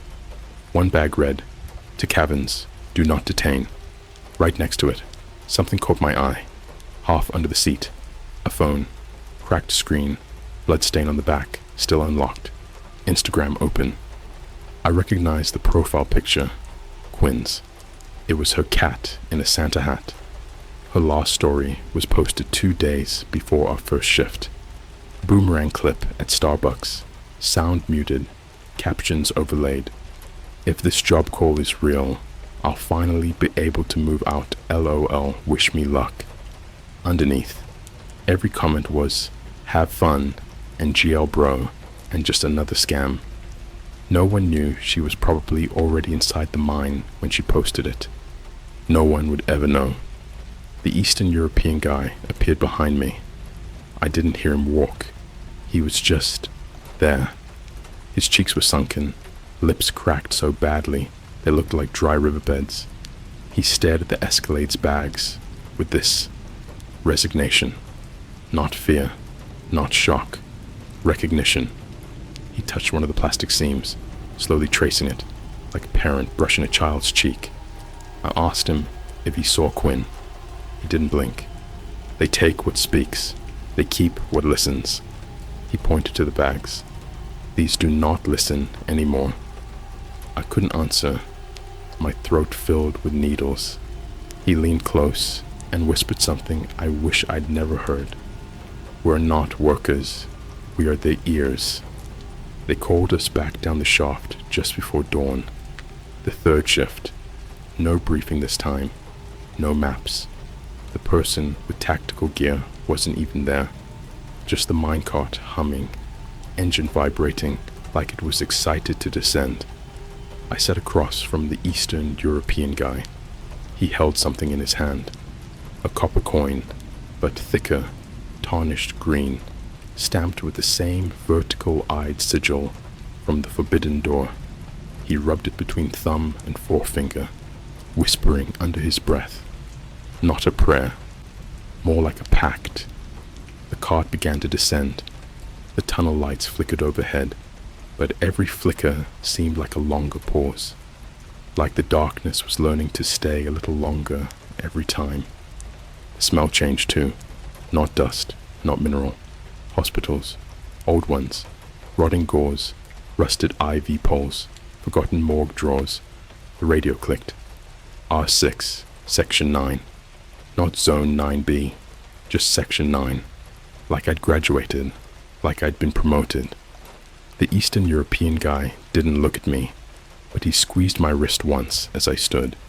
His grip was cold, electric, pulsing. Do not answer if they call your name. He let go. It is how they climb inside. Section 9 wasn't a corridor. It was an atrium, huge, high ceiling, arched like a cathedral, but made entirely of jagged rock and industrial steel plates. Wires hung like vines. Machinery bolted to the walls, hummed in uneven intervals. In the center of the floor was a cage, not bars. People, dozens, standing shoulder to shoulder, arms interlocked at the elbows, heads tilted back, not dead, breathing. I heard lungs wheezing in harmony, like a choir with collapsed lungs. Their eyes were open, all pupils, no whites. A single LED spotlight shone on them from the catwalk above, and the light made a sound, a faint, high-pitched ring like a dentist's drill. The ring slowed their breathing, controlled it, synced it. Then voices came from the ceiling, dozens of speakers hidden in the steel beams, repeating the same phrase in hundreds of accents, thousands of tones. You chose the contract. You chose the night. You chose the silence. Each repetition stretched, words warped, vowels twisted. Silence became silence. Night became need. And then the speakers cut off. The breathing stopped, all at once.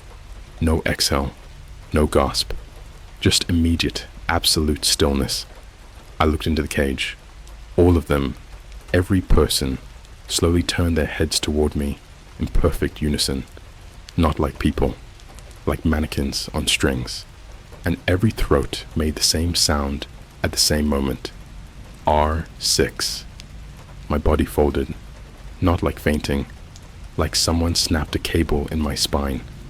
The mine floor slammed against my knees. My teeth clacked so hard it rang in my skull. They kept saying it, over and over. R6, R6, R6. Not chanting, naming, claiming. I covered my ears, but the sound seeped into my bones. I could feel each syllable, like fingernails scratching under my ribs. The cage opened, not outward, not inward, upward, like the people inside were lifting themselves as one organism. Hands reached out, dozens, fingers brushing the air like antennae. And then something impossible happened. They pointed behind me, one by one, until every extended hand aimed at the tunnel I'd come from. The lights dimmed. Something approached, not footsteps, dragging, soft at first, then scraping, then pounding. Breath filled the cavern, heavier, hotter, wet. A shadow appeared at the tunnel mouth, too tall to stand upright, bones bending at angles they weren't born for, limbs rippling like there were muscles underneath that hadn't learned how to be human. And it said my name, not my job ID, my name, my real one, the one I'd submitted in the application. Perfect pronunciation. Come back inside. You already belong here. I ran. There was no shame in it. Survival burns through pride, like fire through dry grass. I didn't look back. I sprinted down a hallway of rusted ladders, busted carts, broken helmets scattered like discarded skulls. The mine walls pressed in, narrower, tighter, the air thinning like I was running through a lung that didn't want to breathe anymore. I reached a junction, left or right, and I heard the thing's voice split into two different pitches, like it was already in both tunnels at once. I chose left. Wrong. The tunnel widened into a pit, and the floor wasn't stone. It was faces, hundreds, not screaming, smiling, their mouths stretched wide and white and empty, every face carved into the floor like masks fused into mineral, their foreheads pressed together, eye sockets flaring, as if they'd been born inside the mine instead of buried in it. My feet slipped. I fell forward, and the faces opened their mouths, not screaming, laughing. Just as I hit the floor, a hand grabbed my collar, yanked me up. The Eastern European guy stood behind me, breathing hard, pupils shaking like coins in a jar. He whispered, "You are not theirs yet." Then he grabbed his own jaw with both hands and tore it open. Not violence, sacrifice. Dark metal spilled from inside. Copper, a symbol stamped into the bone. Not an eye, a door. Everything inside the mind shuddered like a sleeping animal, suddenly startled awake. The lights didn't flicker. They bent, not like bulbs glitching, but like they were made of something soft and alive, stretching toward the vibrations that came pouring out of the stone. The Eastern European guy, jaw torn wide like an unzipped wound, didn't scream. Not once. Blood didn't spray, didn't drip. It slid down his shirt in thin black streams that moved on their own, like they knew where they wanted to go. He shoved the copper medallion into my palm and closed my fingers around it. Something in his eyes shifted. Not terror, peace. They cannot take what you give willingly. And before I could speak, he collapsed. Not fell, collapsed, like his skeleton stopped existing. His head tilted back at an unnatural angle, the empty hole where his jaw had been yawning like a second throat, and I watched something crawl out of it, something pale and slick, with fingers that weren't fingers, more like roots trying to learn how to be human. I ran. The tunnels weren't the same anymore. They pulsed in slow waves, like the lungs of something older than any language. The walls didn't hold stone. They held tissue, memory, and heat. I pressed one hand against the rock to steady myself, and almost vomited when I realized the surface was warm. Not body warm, breathing warm. It pulsed under my palm. The copper medallion in my other hand buzzed like a hornet trapped in metal. Ahead, the corridor split 4 ways, marked by carved sigils that weren't there before. Deep grooves etched into the stone, circles intersecting diamonds, intersecting lines. They reminded me of subway maps drawn by someone who only remembered nightmares. Voices whispered from every direction, not words, mouth shapes, wet clicks, tongue noise, like strangers practicing how to speak by imitating recordings of real people. I chose the path with no sigil. That was the mistake. It led to a chamber wider than anything I'd seen before. Imagine a cathedral made by someone who never saw a building in their life, only dissected bodies, arches that were ribs, pillars that were vertebrae, a ceiling shaped like an inverted cage, as if the earth itself was afraid of what lay under it.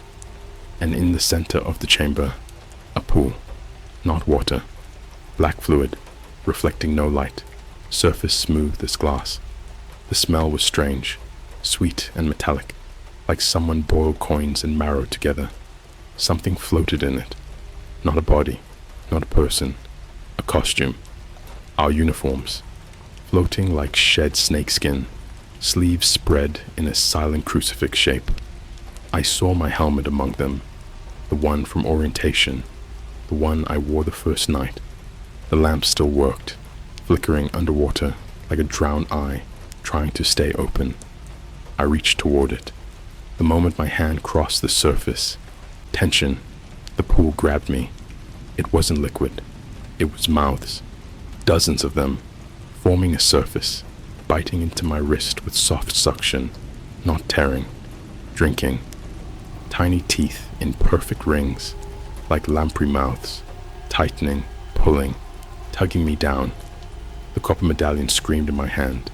Not noise, heat. Turned blistering hot, and something beneath my skin recoiled from it, like salt poured on a slug. The pool let go. 100 simultaneous whispers rushed up from the fluid, rising through my bones, not into my ears. You were chosen to feed. The voice wasn't a single being. It was the entire mine. The walls, the water, the faces, everything. I stumbled back, clutching the medallion, feeling like every vein in my arm was filled with ice. Then the pool rose, not splashing, rising in a column like mercury, sucking itself upward, shaping into something vaguely human. Tall, wrong, arms too long, head too small, torso twisting like a rope being wrung dry. Its chest opened slowly, petal by petal, and revealed something inside.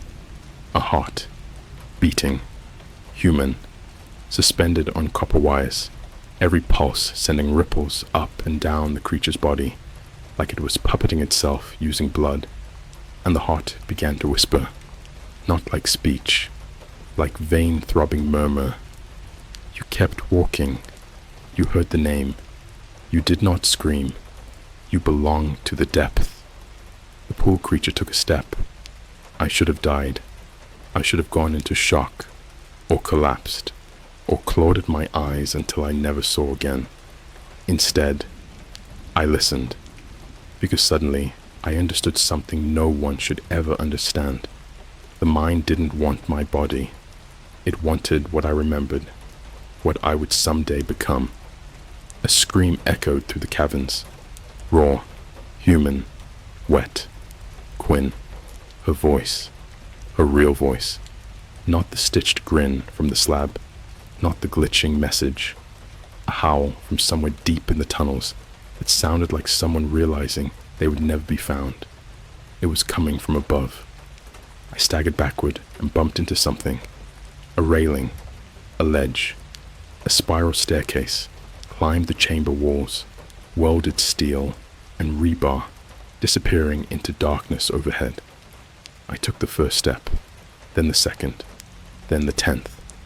Every rung vibrated with a different memory.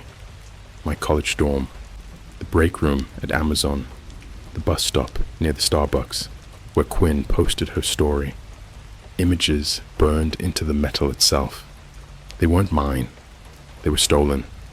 Human experiences flattened like photos, scanned, and fed to something starving. Halfway up the stairs, I heard footsteps below. Not one pair. Many. Soft soles padding on stone. A swarm of people walking in unison. I didn't look down. I kept climbing. The stairs ended at a landing with a single door. Not metal, not stone. Wood. Old wood. Cracked and weather-worn, like you'd find on a farmhouse in the Midwest. A brass knob with a tiny tag screwed above it. Management only. I opened it. Inside, fluorescent lights, clean white tile, a break room, coffee machine, water cooler, snack shelf with bags of Doritos and granola bars, a corkboard with a calendar, shift schedules marked with bright yellow highlights. I recognized faces on the board. All the workers, names, Polaroid photos, emergency contacts printed neatly. Beside each face, a red stamp. Absorbed. I fell to my knees. This was the truth. The mine wasn't burying anything. It was harvesting, and the surface world was helping. A figure stepped out from behind the vending machine. Black suit, black gloves, faceless. Not a mask. Just absence.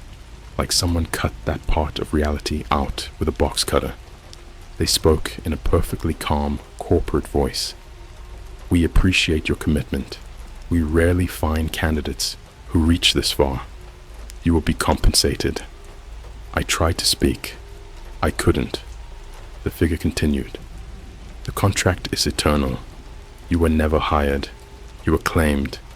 And now, the fluorescent lights went dark. The only light came from the vending machine, humming soft neon blues and yellows. Behind its glass, every snack bag began to tear. Slowly, silently, from inside, hands, not human, pressed against the plastic, smearing wet fingerprints, stretching the foil. Small arms reached out, then faces, infant faces, eyes black as mine tunnels, rows of teeth like drills. They whispered in unison, in the voices of every person I'd met underground. Tell them, tell anyone who enters, tell them the dark is hungry. Behind me, the faceless manager put a hand on my shoulder, cold as a morgue drawer. Congratulations, R6. Your first assignment begins now. I woke up in my apartment, clean clothes, washed hair, phone on the nightstand, a notification from Coinbase, 0.82 BTC deposited, no sender, no memo, just the amount. I checked the date. 3 weeks had passed. My nails were worn down to the skin, my wrists bruised like I'd been dragged, and in the corner of my room, where there should have been nothing, stood a mining helmet with a dead lamp. The copper medallion dangled from its strap. It pulsed once, like a heartbeat. I heard soft footsteps in the hallway, not outside, inside my unit. Closer, soft, wet, like bare feet on linoleum, and a voice whispering through my bedroom door, gentle, hungry, patient. Shift starting, R6. We don't go back to the mine. We bring it with us. I didn't open the door. I didn't need to. I could hear the breathing. I still hear it. Every time I close my eyes. Every time I scroll too far down the web at 3 a.m. Every time someone whispers my name in a voice I swear I recognize. I work above ground now, but the hollow grid never sleeps, and somewhere beneath every town, every Starbucks, every crowded train station, something is still crawling upward, smiling in the dark with Quinn's stitched mouth, waiting to be fed.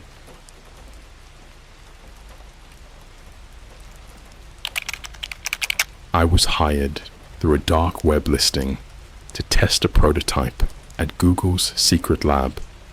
The device shows creatures that shouldn't exist. Okay, so this all started like 3 months ago, and I haven't been the same since. I don't really care if you believe me. This isn't one of those fake, I'm gonna get internet clout stories. If anything, I wish I could make this up. But if you're like me, staying up late on YouTube, watching those weird horror animations, no sleep threads, stuff like that, you're probably curious. So, here goes. Buckle in. For context, I've always been one of those dudes who likes tech. Not like just playing with gadgets or building PCs.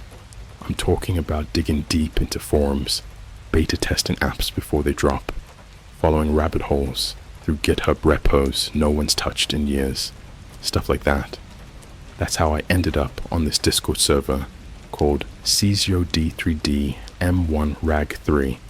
I know, cringy name, whatever. It's like this invite-only group of people who love poking around in the edges of the web. Think 4chan, but smarter and somehow more cursed. One night, around 2 a.m., I remember because I had just Uber Eats'd myself some cold McDonald's fries. Yeah, I'm that guy. Someone in the server dropped a link. No explanation. Just a sketchy ass onion URL with the caption, for elite testers only, $3,000 per hour, NDA required, Google Black Unit. And like, obviously, it was bait, probably a scam, but I clicked it, because of course I did. And weirdly, the site was legit looking. Plain black background, clean white font, Google logo up top, no weird loading glitches or typos or pop-ups screaming, "Congrats, you won a PS5." The form was simple. Name, email, preferred device, laptop, tablet, phone, and a place to deliver a prototype. I thought, screw it, and typed in a fake name, used my burner Gmail, and a P.O. box I had near my apartment in downtown LA. Literally the next day, I get a text from an unknown number. Your participation has been confirmed. Delivery en route. Instructions inside. And I'm like, yo, what the actual hell? Because no one is that fast. I didn't even give them my real address. I figured the P.O. box would buy me time. But around 11 a.m., I got a ping on my phone. Package delivered. signed by someone named Emmy. I head down there after work, half expecting it to be empty, and nope. There it is. Brown box, no return label. Just my PO number and a red sticker that said, Property of Unit Q. I take it home. And okay, listen, I've unboxed all kinds of weird tech before. Raspberry Pi mods, encrypted drives, jailbroken iPhones with Russian firmware. But this thing was different. Inside the box was a black slate. Like, imagine a mix between a tablet and a Kindle, but heavier. No ports, no buttons. Just a screen that turned on as soon as I touched it. It had a single app pre-installed, something called Parallax Viewer. And the second I opened it, bro, I felt it. Like, not in a poetic sense. I literally felt something shift in my body, like gravity stuttered for half a second. The lights in my apartment flickered. My fridge compressor stopped. The screen was split into two halves. Left side was labeled Current Reality Feed. Right side, Refraction Layer. The left showed my apartment, my couch, my desk, my sad pile of laundry. Everything was normal, but the right side showed something standing behind me. I spun around so fast, I knocked over a glass of water. Nothing there. But on the tablet, the figure was still there. It was tall, unnaturally tall, like its proportions had been stretched in Photoshop. Arms like ropes. No face, just static, like the screen was glitching out in the shape of a head. And it moved, only in the right side, the refraction layer. It lifted its arm, slow, deliberate, and pointed directly at me. That's when the tablet buzzed for the first time. Just one sentence. Do not acknowledge it. That was night one. After that, I started noticing other things. Random flickers on my laptop screen, even when the tablet was off. My Alexa whispering things when I hadn't said anything. Instagram showing me ads in languages I don't speak, like Basque or dead dialects of Aramaic. Even weirder, I posted a single image of the device, blurry as hell, to a small subreddit I modded for weird hardware. 10 minutes later, the sub was deleted. Like, not just removed, gone. Every post, every mod, vanished. And I got a new text from the same number. You were warned. Continue testing or face breach consequences. I didn't know what they meant by breach until I left the tablet on overnight. Around 3:17 a.m., I woke up to this sound, like wet skin slapping against tile, and my lights were on, which I never do. The tablet was on, just sitting on my desk, screen glowing, both layers active. Only this time, the refraction layer showed 3 of them, all closer, all looking at me. I unplugged my TV, turned off the Wi-Fi, even shut off the breaker for my apartment. The screen didn't change. And the timestamp on the tablet, it wasn't counting time. It was counting down. I'm gonna stop here for now, because my hands are shaking just typing this. Yeah, that Google. Spoiler alert, their response made everything so much worse. Upvotes helped this get seen. But honestly, I'm just trying to get this out there in case I disappear. They said don't acknowledge it. But what if it starts acknowledging you? You ever stand in a room so quiet you can hear your own heartbeat, but then realize it's not your heartbeat you're hearing, because that's how the second night began. I hadn't slept after the countdown showed up on that damn slate. 3:17 a.m. came and went like molasses bleeding through the cracks of reality. I'd shut off everything, power, Wi-Fi, phone in the freezer, like some kind of dollar store spy movie, but nothing stopped the device from glowing. By 5 a.m., I'm wrapped in a blanket burrito on my couch, scrolling TikTok, just trying to forget everything. But the moment I swipe to the next video, it glitches, audio slows, the face on the screen melts. Literally, cheeks sagging down, bones cracking out of place, until the girl in the video turns her head toward the camera, stares dead into my soul, and mouths my full name. First, middle, last. I drop the phone. It doesn't hit the ground. I swear to whatever is still sacred, it just vanished mid-air. Gone. No bounce, no sound. Just like it was plucked out of the air by something invisible. And that's when I finally realized I wasn't just being watched anymore. I was being processed. I needed answers, real ones. So I did what any normal, completely losing his shit person would do. I grabbed a lift to Venice, straight to Google's massive campus. I figured if they really sent me this thing, somebody over there would know something. If not, at least I could scream in someone's face until they called security and I could force a conversation. But when I got there, it was different. Googleplex was dead quiet. No tech bros zipping past on electric scooters. No interns laughing in the courtyard with oat milk lattes. No people at all. It was like someone pressed pause on the entire building. The glass doors at the front were already open. I walked in. Every monitor in the lobby showed the same message, black text on red. Unit Q active. Non-subjects remain outside. There were footprints on the floor, not the kind that smear. These were burned into the tile. Charred black outlines, human-shaped but off. Toes too long, heels too narrow. And they didn't just lead into the building, they crawled up the walls. I followed them, because by then, I wasn't scared. I was infected. The elevator opened on its own, like it had been waiting. I hit the button labeled Q, the one that wasn't supposed to be there.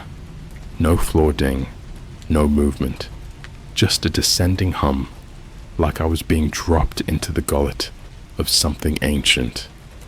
When the doors opened, I was in a hallway that didn't belong in any corporate building. Concrete walls, red emergency lights flickering like a heartbeat, the smell of burnt plastic and formaldehyde. Every few feet, a door. Every door marked with a single number and a single word. 13. Regret. 14. Memory. 15. Observation. 16. Echo. I kept walking. My ears were ringing so hard I couldn't hear my own footsteps, like my body had stopped producing sound. Then I found it. Room 21. Subject. You. My name was carved into the metal. Not written. Carved. Jagged, uneven gouges in steel, like someone had scratched it in with a shard of bone. I opened the door. Inside, the walls were covered in photos of me. Thousands of them. Me sleeping. Me showering. Me eating at Taco Bell last Thursday at 2 a.m. Me as a kid at my cousin's birthday party. An event, I swear, wasn't even photographed. In the center of the room, another tablet, larger, suspended in mid-air. No strings, no wires, just floating. The screen lit up. Welcome to the mirror. And then it showed me something I will never unsee. It was me, but not. This version of me was in a room that looked exactly like mine. Same layout, same cheap Walmart rug, same broken lamp in the corner. But something was wrong with the air, like it shimmered, and he was smiling. Not regular smiling, like smiling too hard, skin stretched like it wanted to rip. Behind him was a woman, tied to a chair, gagged, eyes wide and wet and twitching. Her lips trembled like she'd been screaming for hours. She looked straight into the camera and mouthed something over and over. I didn't know. I didn't know. I didn't know. Then the other me picked up a tool. Not a knife. Not a hammer. Something worse. something that looked biological, like a spinal cord with a grip. He walked behind her, smiled even wider, and plunged it into the base of her skull. And I swear to you, I felt it. A pain shot through my own neck so hard, I puked right there in the lab. Blood, not bile. My nose gushed red. My vision pulsed black. When I looked back at the tablet, the screen had changed. Now it just read, "You have been acknowledged. There is no version of you that is not capable." I ran. I don't remember getting back to the elevator. Don't remember the lobby. I just remember sitting in my apartment again, hours later, tablet still on my lap, wrists bruised from God knows what. And now the refraction layer doesn't go away. It doesn't turn off anymore. It shows other places, familiar rooms filled with unfamiliar corpses, parks with things lurking under the benches, Starbucks bathrooms where my face is graffitied on the mirror with the words "not yet." Every day I see more. Every night I hear more. And here's the worst part, the absolute, skull-gnawing, breath-destroying truth. Sometimes I see myself on the wrong side of the screen, smiling, watching, waiting, and he always mouths the same thing. One of us has to cross. I didn't sleep after I saw myself inside the screen. For 3 straight days, I stayed awake on caffeine and paranoia, like someone standing at the edge of a train platform with their toes hanging over the yellow line.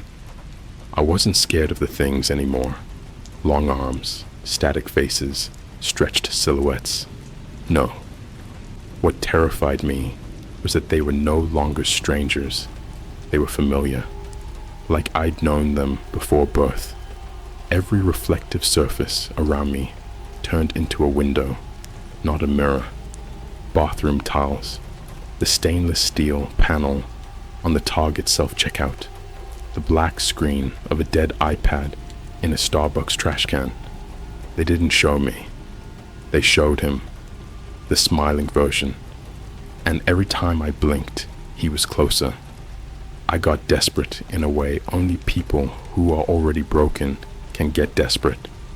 I figured if the device was the cause, destroying it would end everything. So I took it to the alley behind my apartment, where dudes in Venice sell counterfeit Yeezys and fentanyl like it's gum. I dropped the tablet on the concrete and stomped it as hard as I could until my ankle screamed. It didn't crack. It didn't dent. It didn't even scuff.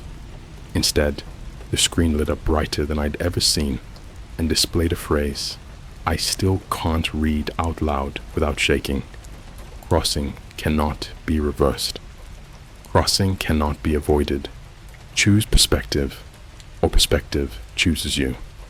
And then it began broadcasting, a live feed, not from my apartment, not from any place I recognized, from a basement, dim concrete, thick iron restraints on the wall, a drain in the center of the floor thick with something dark, a camera bolted to the ceiling like an insect's eye. In the very corner, I could see someone moving, spine curled, knees bent. It was a person. No, it was a copy. Not a copy of me. A copy of someone else. A girl. Black hoodie. Torn jeans. Long ponytail. I knew her from somewhere. It took me 2 full minutes before I realized why she looked familiar. She'd been sitting behind me at that Starbucks last month. The one near Santa Monica Pier. The girl who spilled her matcha and laughed it off. Someone who had no connection to me in any real way, except that I'd noticed her once. She turned her head toward the camera, and the moment I saw her face, I knew she wasn't alive. Not in the normal sense. Living bodies don't look that heavy. Don't sag like meat held up by nerves that haven't learned to die yet. Her eyes weren't eyes. They were 2 pits of grime, and light, and she whispered something over and over. He crossed. He crossed. He crossed. I tried closing the app. It didn't work. It kept replaying her, loop after loop, like some sick live stream on Twitch. Then the tablet did something new. It recognized my voice. Without me saying a word, a text field appeared and spelled it out for me like a confession. You acknowledge the reflection. The reflection acknowledges you. The exchange begins. My apartment filled with white noise, not static, breathing, slow, deep, echoing through the drywall. Something moved behind me, not a presence, more like a negative space, a hole that the air bent around. The floorboards compressed under weight I couldn't see. The sounds got closer. Step, step, step. Then a pause, like whatever it was turned its head. I didn't run, because at that point, I realized something. It didn't want to kill me. It wanted to replace me. That night, I got a message from the unknown number again. Not the stiff corporate tone this time. It was conversational, almost casual. You're ahead of schedule. Subjects usually fracture at the parallax stage.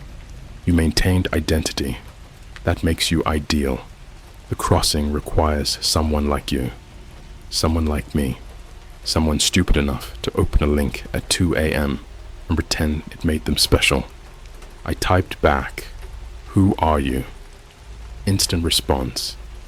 Not who, where, and then a link. Not a dark web onion site.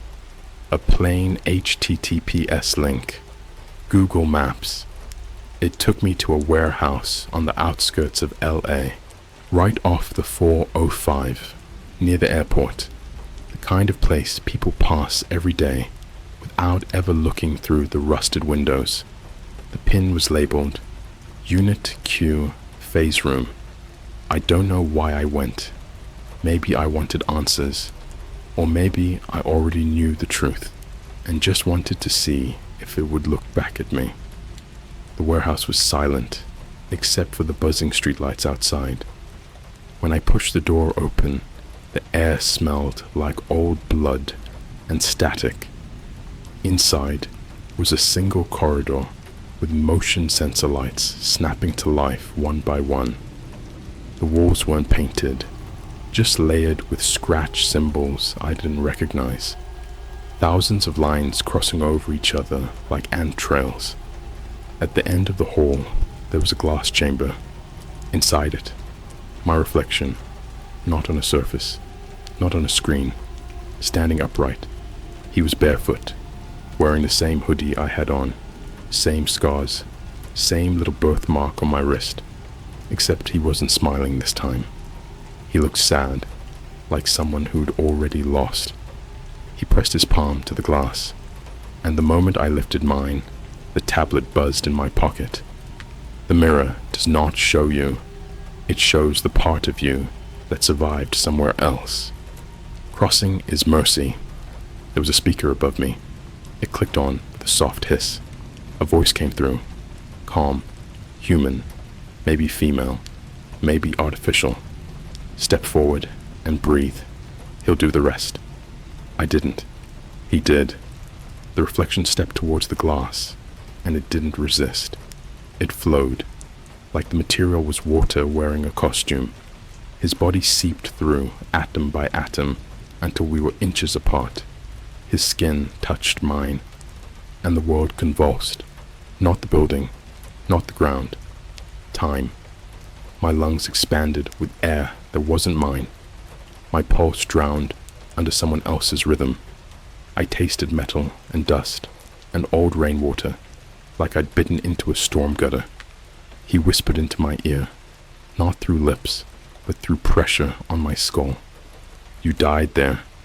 I died here. One of us has to walk away. I don't remember the moment of impact, only waking up outside the warehouse, face down on the pavement, clothes soaked, mouth full of sand, tablet glowing beside me like a newborn. My phone had 67 missed calls, all from the same unknown number. The first voicemail was a single sentence. The crossing was incomplete.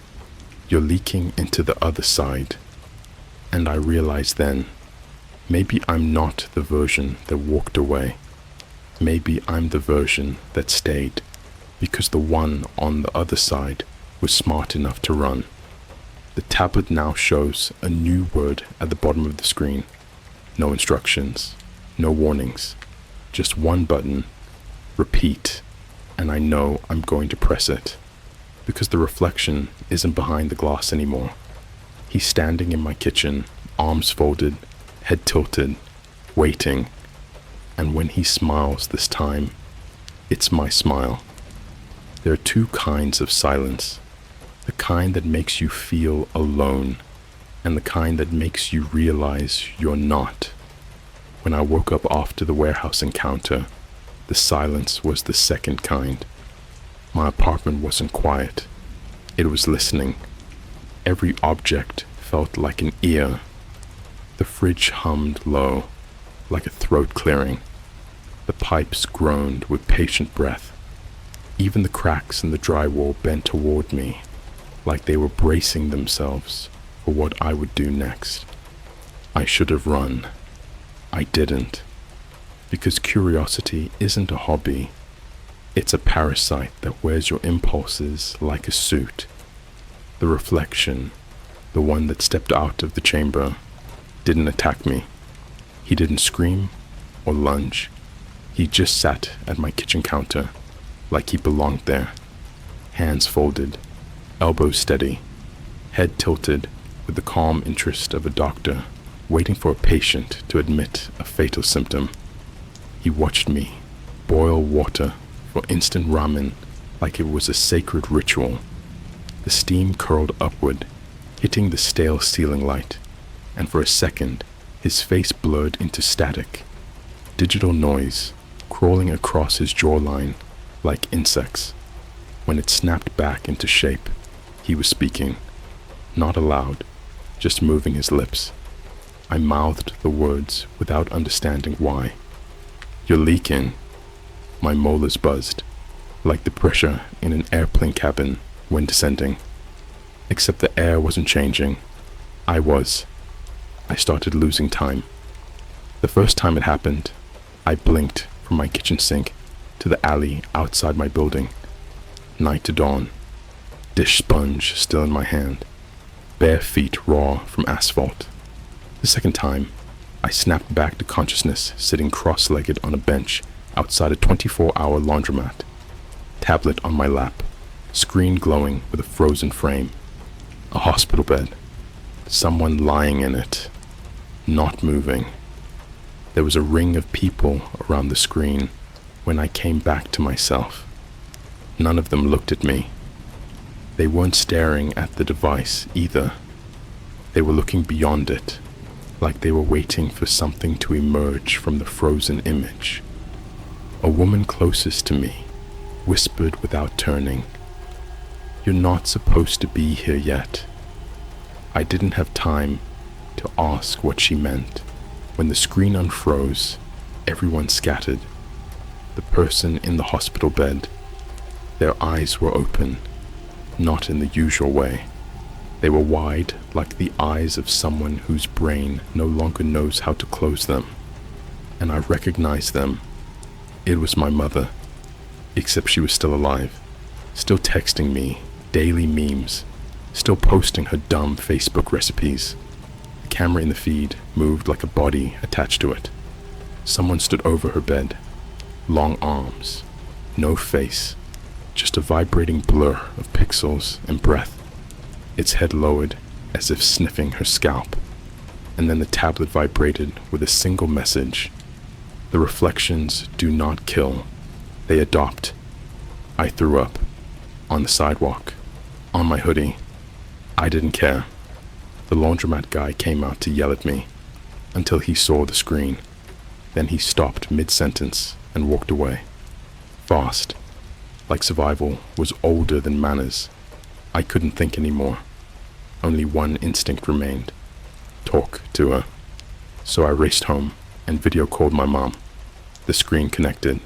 She answered, smiled. Normal background, normal voice, no hospital, no blank stare. I asked her how she felt. She said she had a little headache. I asked what she'd done today. She said she'd gone to Target and bought me those protein bars I like. Then, before I could hang up, she leaned slightly to the side, like someone had nudged her shoulder, and her expression flickered. Not changed. Flickered, like pixels glitching on a corrupted GIF.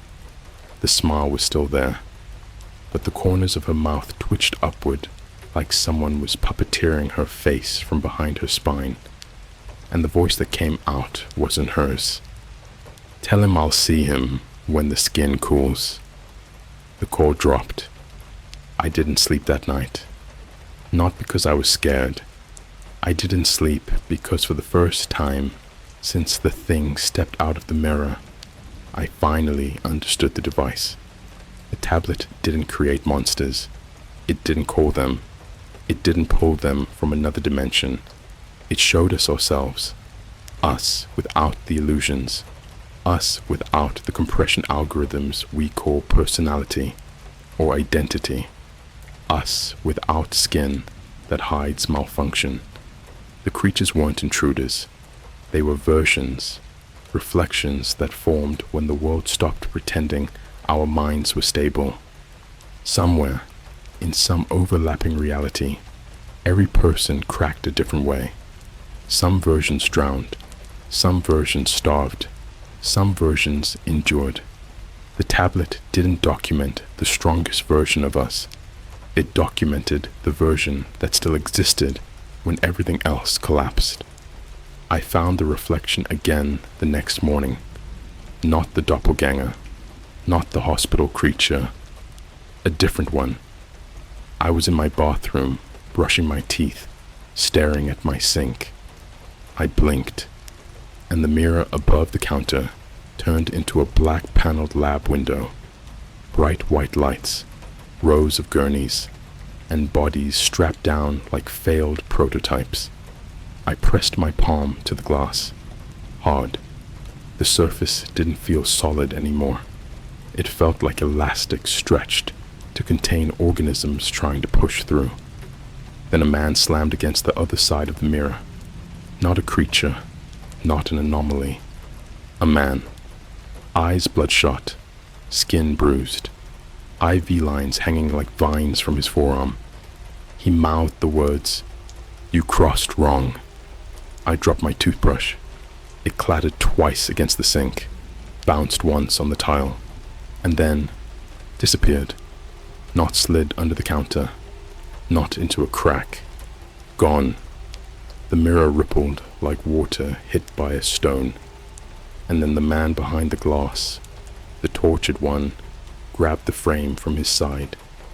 The entire bathroom filled with a sound like bone scraping through sheet metal. He pulled the mirror toward him, like he was trying to drag me in. I screamed something. Don't remember what. Maybe a prayer, maybe a threat. And the reflection behind him reacted. They lifted their heads like wolves scenting a fresh body. Then everything went still. Not quiet. Still. Like the moment after a car crash, before the shock becomes pain. The tablet pinged behind me. One sentence. The next version learns from the last. I didn't turn around, because I could already hear it breathing. Not a monster. Not an alien. Me. A different me. One that understood something I didn't yet. It stood in the shower stall. No footsteps, no splashes, just presence. And when I finally looked up into the bathroom mirror, I was gone, not replaced, missing. The reflection staring back wasn't human anymore. It was what happens when humanity gets overwritten by the parts of reality we pretend aren't real. And it smiled like the first version did, not with joy, not with malice, with recognition, like we were finally becoming the same thing. There's no warm-up to the end of the story. There's no slow creep, no cinematic build-up. One moment you're a person, and the next you're just a signal that hasn't figured out it's been broadcast. I didn't know that until I met the lost user. Not a reflection, not a monster, not some stretched limb shadow that buzzes like broken radios. A person, or what used to be. It started 3 days after the bathroom incident. I couldn't use mirrors anymore. My phone camera glitched every time I turned it on. Face ID stopped recognizing me like I had never existed at all. I walked into a CVS to buy aspirin, and the security camera by the entrance didn't track me. It slid right past me like I was a smudge on the lens. Cashier didn't look up. No hello, no glance. When I spoke, she didn't respond. I was a ghost inside my own life, and the tablet kept vibrating. Not alerts, not messages, a kind of heartbeat. Every hour, the same screen appeared. Repeat. No context, no images, just that word, and a progress bar beneath it, never moving, never filling, like it was waiting. The knock came at midnight. 3 taps, steady, measured, like someone who already knew I'd opened the door. I didn't ask who it was. That question had stopped meaning anything. I turned the knob and saw a man standing barefoot on the hallway tile. Tall, hollow shoulders, clothes that weren't dirty so much as worn through, the way rope fibers fray when they've been pulled too many times. He was holding something in both hands, a slate, the exact device as mine. He didn't speak. He just stepped forward and pushed it against my chest with the gentleness of a man offering a newborn. The moment it touched my shirt, everything blinked black. I didn't faint. I didn't panic. The world just slipped out from under me like wet flooring. And when my vision came back, we weren't in my apartment. We were underwater. Not literally. The air felt underwater, thick, resistant, humming through my ears. We stood in a circular room made of glass panels, all of them lit from behind by neon orange and sickly violet. Shapes moved beyond the windows. Not bodies, not silhouettes, just curves of motion like something was swimming through the walls. I tried to speak. The sound turned into static. White, frantic, broken static. The man raised a finger to his lips. Silence snapped into place, like a noose tightening. Then he pointed to the center of the room. There was a chair, a humanity-shaped idea of a chair. Too tall, too narrow, bent backward at an angle no spine could rest on without screaming. Leather straps dangled like loose tendons, and above it hung a device, not the tablet, something older, something designed before humans learned the proper way to fear. Imagine a medical scanner, a VR headset, and a bone saw fused into one. The man's voice finally came, not from his mouth, but from the room itself. Flat, patient, too calm. "You're the 4th user." I shook my head, backing away on instinct. He continued, "The reflections aren't predators, they're backups. Every reality makes a copy of what it can't repair. You've crossed enough times that the system has chosen a version." He gestured toward the chair. I didn't move. He took a step toward me, and his walk was wrong, like watching footage with every 10th frame missing. The world stuttered around him. I told him I wasn't sitting in that thing. He blinked, slow, like someone practicing the motion for the first time. "You already did." Then he tapped his device. The room's walls turned black. Footage appeared like a film reel, unspooling across every panel. Me, tied to the chair, head locked in the device, face slack, eyes rolling as if dreaming through pain. I watched the version of myself jerk against the straps, mouth stretching too wide, teeth blooming like flowers pressed through gum. I told myself it wasn't real. The man whispered, "It is the reality where you broke." One panel showed a different version. Empty chair, just leather straps, just dust. The panel beside it showed another. Chair split into pieces, like something had grown too large inside it. Another panel, chair intact, body gone, just a smear of color across the floor, like a fingerprint dragged by a shaking hand. I dropped to my knees, not because I was weak, because gravity suddenly had preferences. I felt every vein in my neck throb, like cables about to snap. The man knelt beside me. No comforting tone, no dramatic empathy, just a statement. "Do you know why reflections smile?" I didn't answer. He did. "Because they know which one of you survives." He lifted the device, my device, and pressed it against my forehead. There was no impact, no sensation, just a sudden cold pressure in the center of my skull. The screen lit up with 5 words. "You are the one they keep." Every muscle in my body convulsed. Not pain, separation. Like my mind had been unplugged and someone was dragging the cable through water. The room dissolved. The chair, the panels, the man. Gone. Not replaced. Archived. When I came back, I was standing in a McDonald's bathroom. Sink running. Paper towel dispenser clicking. Red stall door slightly ajar. A kid was washing his hands next to me. He glanced at me and froze. Not with fear, with recognition. He whispered, "You're one of the mirror people." Then he ran out the door. And for the first time since all of this began, I looked at my own reflection. Not in a tablet, not through a camera, not in some chrome panel that pretends to be glass. Just a mirror. I didn't see a creature. I didn't see a twisted version. I didn't see a corrupted copy. I saw myself. But every movement lagged half a second. Eyes trailing, jaw catching up. I blinked. The reflection didn't. It smiled first, then mouthed the final message of the device. "If you're the one they keep, what do they throw away?" And the mirror, my reflection, lifted a hand. Not to wave, but to open something behind the glass. Something darker than space. Something older than the first scream. That was last night.